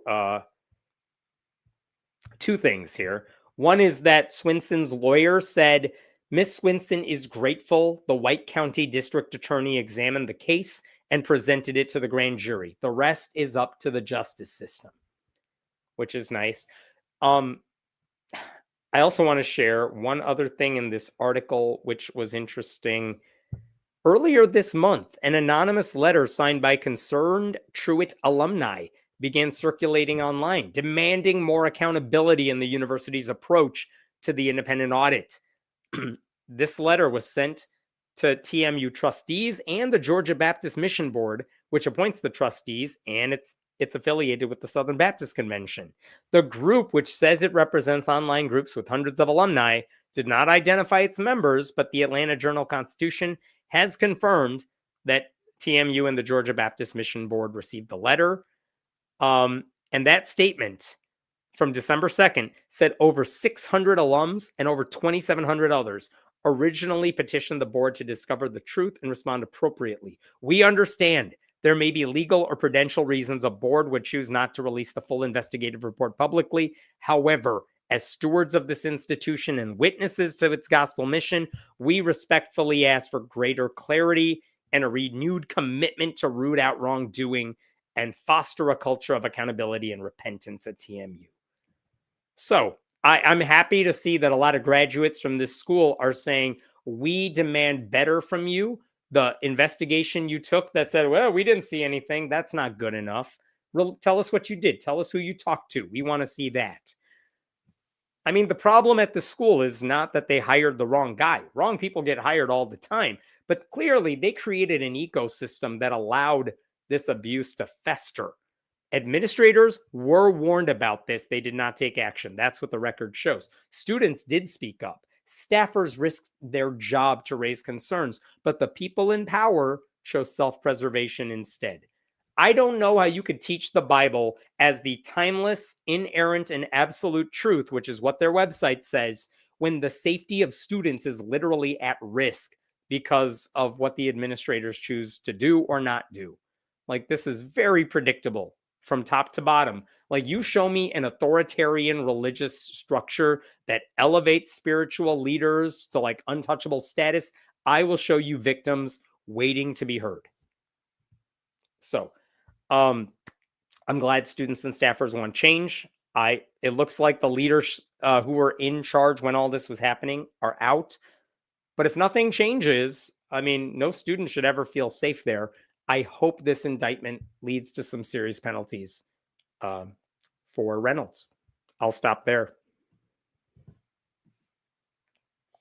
We can all agree this pastor is a creep. We can. Yes. Which is the nicest thing you could say about him. That was a fairly dry delivery of the story of a wet dream. I apologize. I will do better on my acting next time. All right. A couple more stories for you, but they should be shorter.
All right.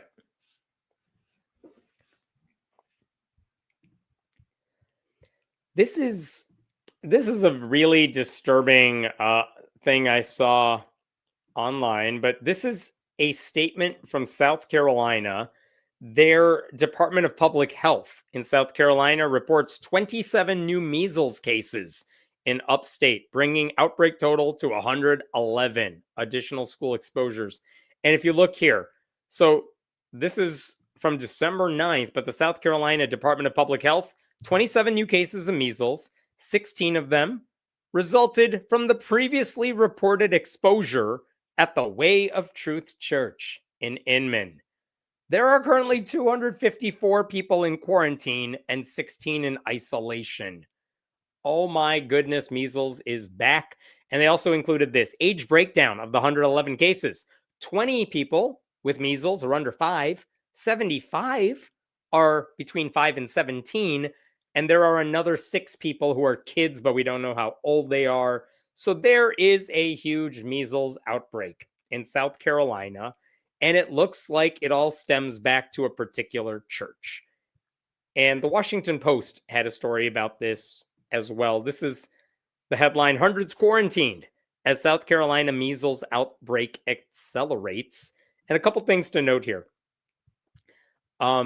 100 of the 111 measles cases in that area, 105 involved people who were not vaccinated, while 3 were partially vaccinated. State epidemiologist Linda Bell said, one dose of the vaccine is 93% effective against measles. The full 2-dose regimen is 97% effective, according to the CDC. I assume from over a year ago when it actually counted, and we should listen to them. But the point is, okay, all these unvaccinated people, they didn't get vaxxed. They have measles. They're spreading the measles. And this is the point where, listen, I have nothing but respect for any epidemiologist. But in this case, I need Linda Bell to like yell at people. I need her to like be mean and tell everyone in the state they need to get vaccinated and to stop being anti-science morons. She does not do that. Bell said 27 new cases had been reported since Friday, which is what I just showed you. Accelerating is an accurate term. That is a spike in cases we are concerned about.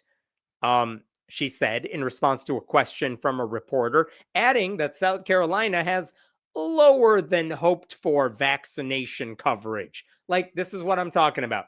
Don't say it's lower than hoped for. Say something more direct and more blunt. Like, yeah, we got a bunch of idiots in this state who don't listen to scientists and they don't love their kids and they're not getting their kids vaccinated even though they could.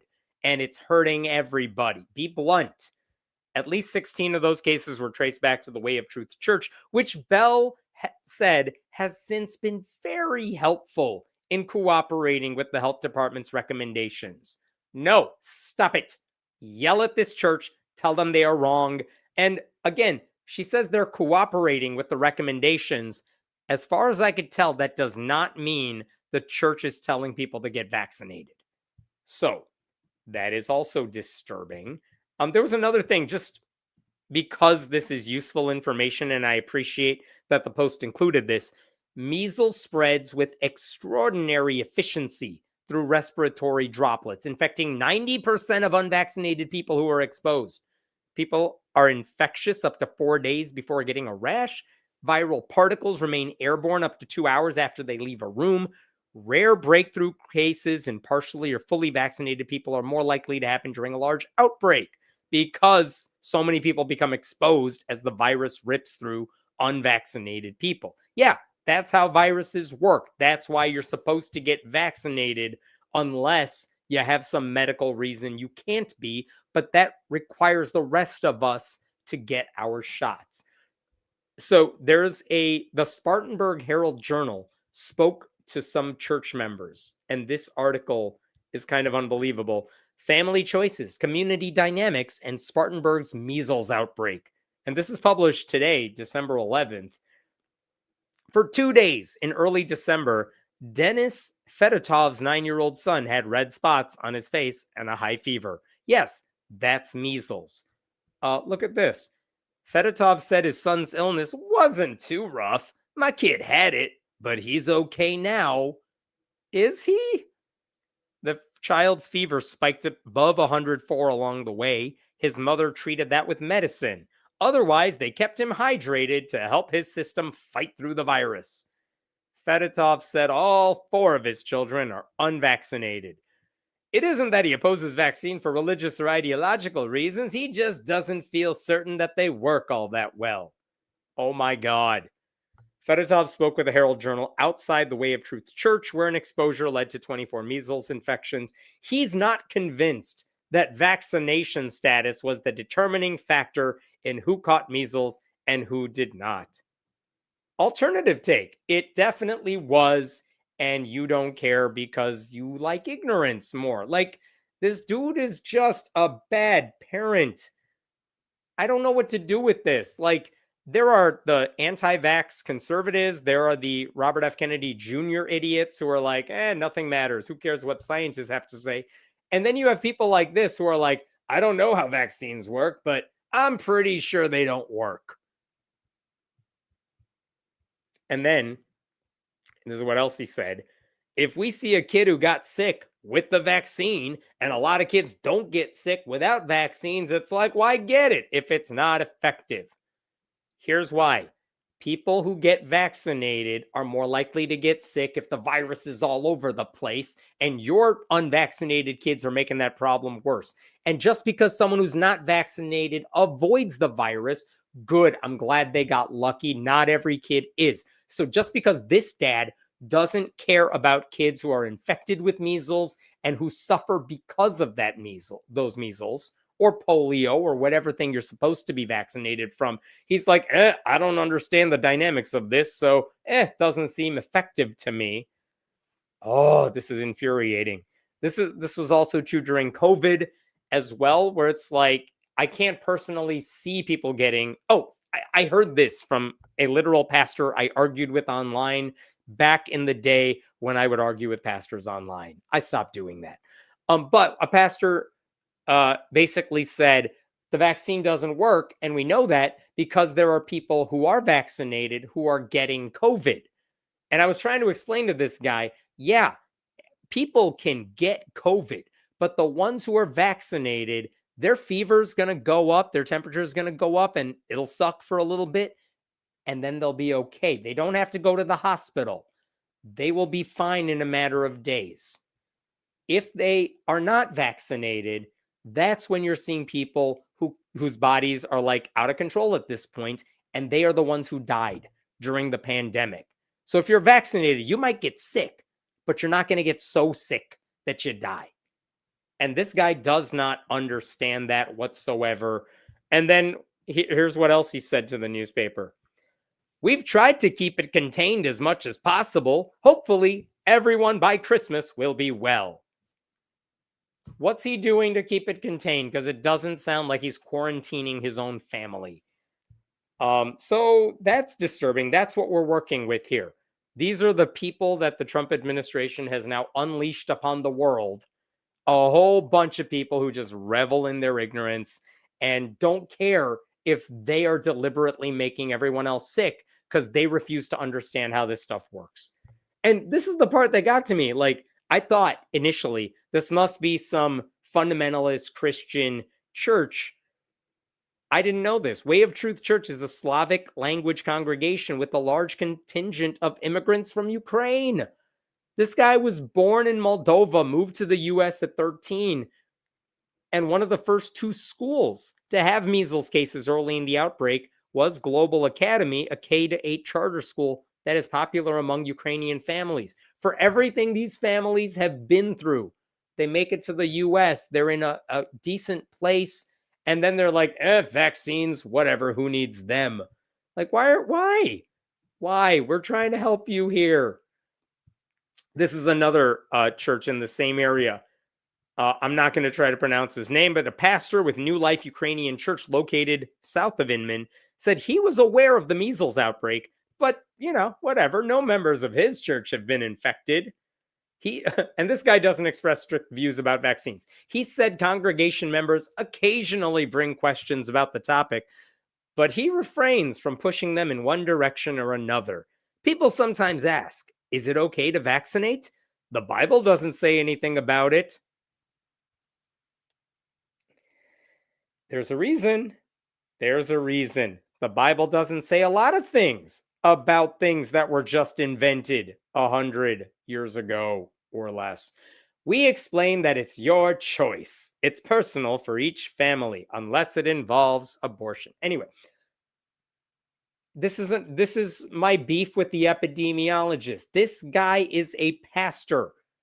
People are coming to him looking for advice, and he's like, what do I know? Why do you think I know anything? I'm not here to tell you how to live your life. I'm just a pastor. Like, go tell them to get vaccinated. That's what you're supposed to do. None of these people care about anyone in their community. They don't care about their family members. They're just like, vaccines have too many syllables. Vaccination, we don't know how those work. So what if everyone in our community gets sick and a disease that was thought to be eradicated makes a comeback because our dumbasses didn't want to get vaccinated because we didn't want to listen to people who actually know what they're talking about? I don't know where I'm going with this story. I just wanted to bring that to your attention because it infuriated me, and my job here is to infuriate you. I feel like I've done that. So there you go. Let's just stop there. Thanks for becoming a YouTube member, and I'm sorry. We knew this was going to happen when Brainworm was appointed. Yes, we did. Have you been following all the Olivia Nuzzi stuff? I don't know why, but I've been so obsessed with that entire story and the entire time. I don't understand how you could spend time around RFK and your thought is, I love this man. I must have him. Weird. Cooperating with the recommendations equals we are doing the minimum required to comply with what we've been instructed to do. Yeah, and again, as far as I know, that church has not told people, let's have a vaccination drive in our church right now. They're not doing that as far as I know. So what are they possibly doing that's helpful? I don't understand people who are okay using medicine but not vaccines, right? Like if you think, well, I don't want vaccines because, God will help me overcome. Just say God invented the vaccine and let's be done with it. Then get vaccinated. I don't know why it's okay to take Tylenol. I don't know why it's okay to take like Robitussin, but then all of a sudden get vaccinated. It's like, no. I don't want to alter my body in any way. Like you drink coffee. What do you think is happening?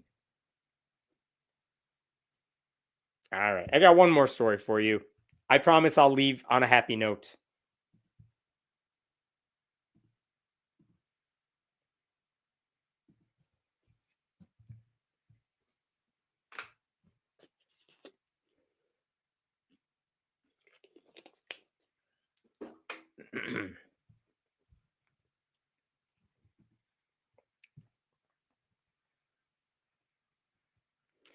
I've never visited there, and I hope I get to go there soon, whether or not it's during Mardi Gras.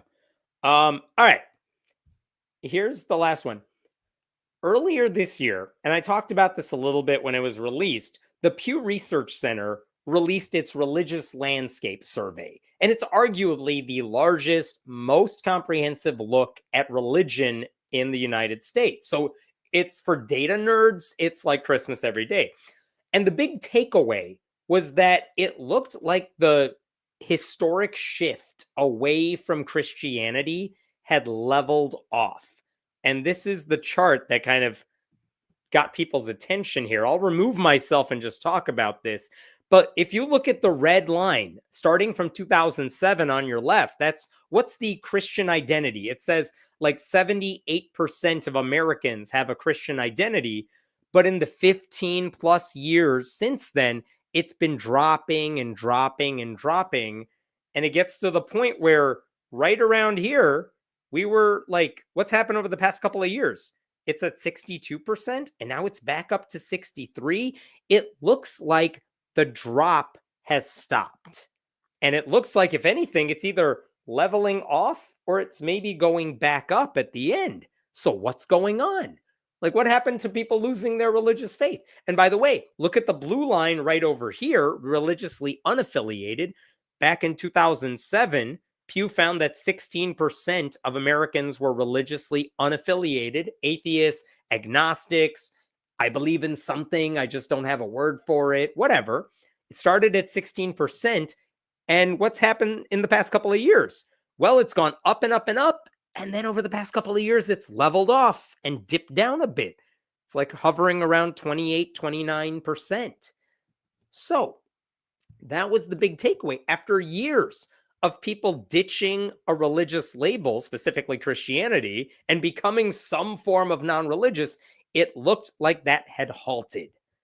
So that's interesting and weird. And that was what sociologists and people who care about this stuff, that was like the big takeaway from the headlines for a number of months. And I speculated around that time that I don't think that's the whole story, because what do we know about religion in America? New generations, younger generations are typically less religious than older ones. And that's still true as far as I knew.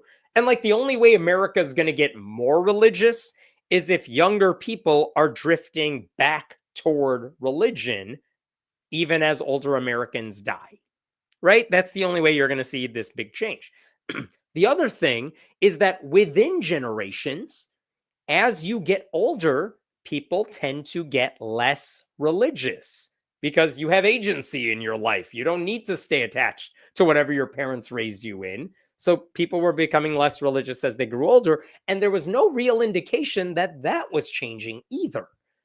And on top of that, and again, this is just me spitballing here, I have to think that a lot of Christians these days are, a lot of them, certainly not all of them, are in conservative denominations that are really linked to the current Republican administration. So, white evangelical Christians, a lot of conservative Catholics, Southern Baptists, people like that, they're so tied these days. What do you know them for? Their religious faith isn't about Jesus helping the least of these, it's tied to whatever the hell Trump is saying. That's what their religion is known for these days. Christian cruelty. Like, what are we doing to immigrants? That's what your religion is good for these days. And so the more unpopular Trump gets, I suspect not only are people going to abandon his party, maybe in the midterms, hopefully in the next election, but also they might ditch the religion that's most closely associated with his administration. I would argue that is one reason we started seeing a big dip in Christian affiliation around 2007, 8, 9, because finally George W. Bush was out of office and people wanted nothing to do with that because of how unpopular he was. Like, Christian nationalism is very powerful right now, but there will be a backlash. And I think it's just a matter of time. But you wouldn't know that from the headlines. And I want to show you some of this because for months now, right-wing media has been arguing we are in the midst of a religious revival. That based on the Pew survey I just showed you and other factors, we are seeing a change in religion. This is an example of a headline. The West has stopped losing its religion. After decades of rising secularism, Christianity is holding its ground and gaining among the young. Here's another one. You may have seen this one. Sales of Bibles are booming, fueled by first-time buyers and new versions. Hey, kids, they all love the Bible now. It's all you see on the TikTok. Sure. This is a headline. Gen Z is rebelling by getting religion. This is from the right-wing Washington Times. Is spiritual revival about to break out across America? And one more right here. After Charlie Kirk's murder, conservatives hope for a religious revival. So you get the idea here. All these headlines are basically suggesting that we are at the bottom of what appears to be an uptick, or we're right after the bottom of that. Like, we're starting to see the number of Christians go back up. But, and this is what I'm excited to show you, the Pew Research Center this week released a new analysis of data that they have, and they actually had a different take on this altogether. Check this out. Religion holds steady in America. Recent polling shows no clear evidence of a religious revival among young adults. At best, what they're basically saying is, look, all the indicators suggest religion's kind of stable right now, but the long-term trends suggest we are going to see a further drop in religiosity. And this is what they said in their article. What is happening with religion among young adults today? Some media reports have suggested there may be a religious revival taking place among young adults, especially young men in the US. But our recent polls, along with other high-quality surveys we've analyzed, show no clear evidence that this kind of nationwide religious resurgence is underway. And this is how they know that. First of all, like, besides the lack of evidence for a religious resurgence, all the trend lines are going in the direction you would expect, even if the declines are not as steep as they used to be. And I'll give you an example of this. Check this out right here. For example, the youngest generation, and I'll remove myself so you could see this. This says young adults are less religious than older adults. Like, what percent of Americans, of adults, identify with a religion? And you could see here, if you are the oldest Americans older than age 71, 83% of them identify with a religion. But what happens as you get younger? Like if you were born 1975 to 84, 68% of people lack a religious identity, then 60%. And the youngest generation, born after 95, 57%. So the point is, when it comes to religious identity, people are getting less and less religious. That may be, I mean, the drop isn't that significant, but it is dropping. And it's not hard to project some stuff here. Those older Americans will die. The younger Americans will take their place, and that is a net loss of Christian identity. And this happens with every metric here. What percentage of Americans pray daily? The younger you are, the less likely you are to pray daily. Only 32% of young people pray daily, even though they have more reasons to do it than anyone else. How many people say religion is very important in their lives? That goes down every step of the way. And what percent of young people attend religious services at least monthly? This is the interesting one because it does go down as you get younger, except for the youngest Americans, who there's a slight uptick there.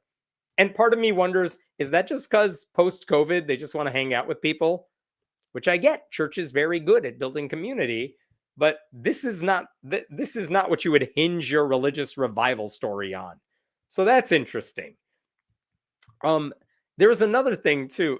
Pew says young adults remain much less religious than older Americans. Today's young adults also are less religious than young people were a decade ago. And there is no indication that young men are converting to Christianity in large numbers.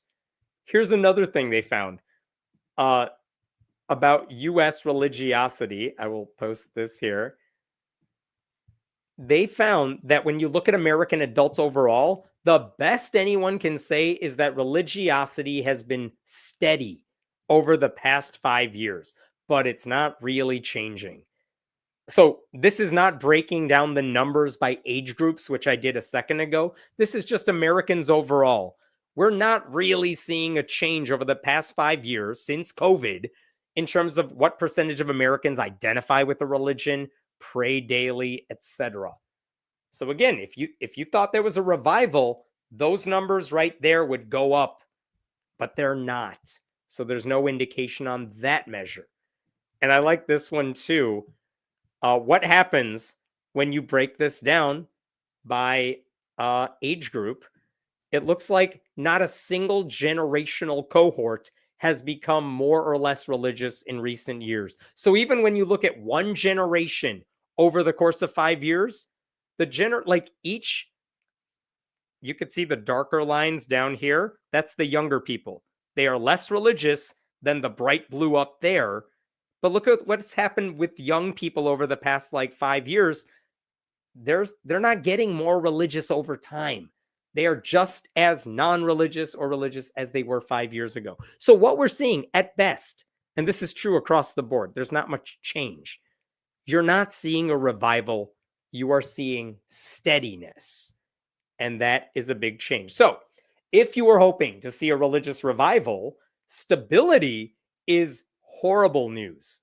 Because given the power that conservative Christians have right now, if they're not capitalizing on their popularity at this moment, what do they think's going to happen in a year or a few years when you see political and social pushback against this Republican Christian nationalist administration and against the Supreme Court's preferential treatment of conservative Christians and against the resurgence of viral diseases due to faith-based delusions about vaccinations? And what about the rights overall? Religious freedom only exists for my people, but not for your people.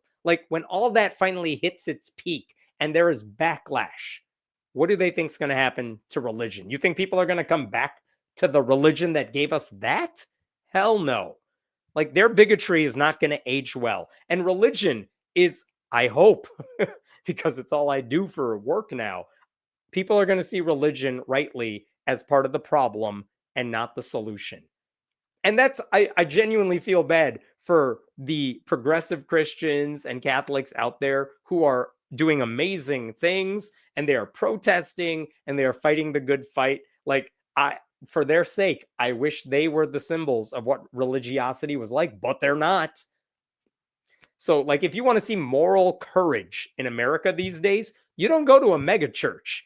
You don't ask a religious leader by and large. You go to where the protesters are. You look to political candidates who are not afraid to admit that bipartisanship is not a goal worth striving for when one side wants to take down the entire country. You don't look to the people trying to ban books and deny science and who support like a fascist, racist president who maintains his support largely to the support he has from a white conservative Christian base. By the way, this lack of a religious revival, it's not like the Pew Research Center is the only group to say this.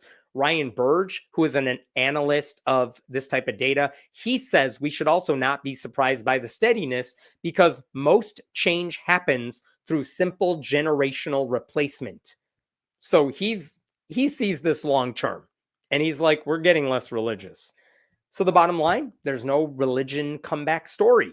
And if there is a Christian resurrection underway, it's not showing up in the data. So for all the claims we've heard about Bible sales, you may have seen a viral story recently about an old man who got baptized after being an atheist for a long time. And it turns out the whole thing was like AI generated or something. Or all the spiritual awakening that young, disaffected white boys are having. There's no evidence of this return to faith. So what we're seeing is just a maturing. There's generational turnover, which is slow, but it continues to push the country toward lower levels of religiosity in terms of identification and practice and beliefs. So the stability we're seeing for the past 5 years doesn't mean religion's coming back. It's just like a pause for now before people get, I think, even less religious. And I think that says a lot about the problems with conservative Christianity. Because if they can't gain new converts at a time when they have such disproportionate political power and legal favoritism and cultural visibility, they have no hope. Like, we know Americans can be duped into voting against their best interests, but the culture war bullshit eventually wears thin. And the longer conservative Christians decide they want to be on the side of cruelty and authoritarianism, the harder they will have to work to convince anyone to join their club. So the reality is that the future, I hope, will not be shaped by churches, but by the millions and millions of Americans, religious and non-religious, who refuse to cede their values to dogmatic leaders who would just give it up, all these religious leaders who would just give up their power. Sorry, let me say that again. We're not going to find moral courage in religious leaders who would give up their faith for access to power. That makes more sense. And I think we're going to keep getting more religiously diverse, more secular, less tolerant of institutions and individuals who think their faith should replace our democracy. All right. I will stop there. Clearly, it's getting late and I'm tired. Okay, what the questions we have here? Because conservatives never know how to extrapolate data properly. Yeah, show them how vaccines work and they'll just stare at the chart and like, what is this, a magic eye? The uptick is due to an increase in bigotry and misogyny, perhaps. Maybe some people are fans of it lately, maybe. I hope that goes down. I always thought that those downward trends inevitably expose the more radical and ignorant core, which is uglier and more difficult to sell to younger folk. I mean, I think there's a lot of truth to that. I think younger people today are much more well educated in the sense of you can't avoid politics.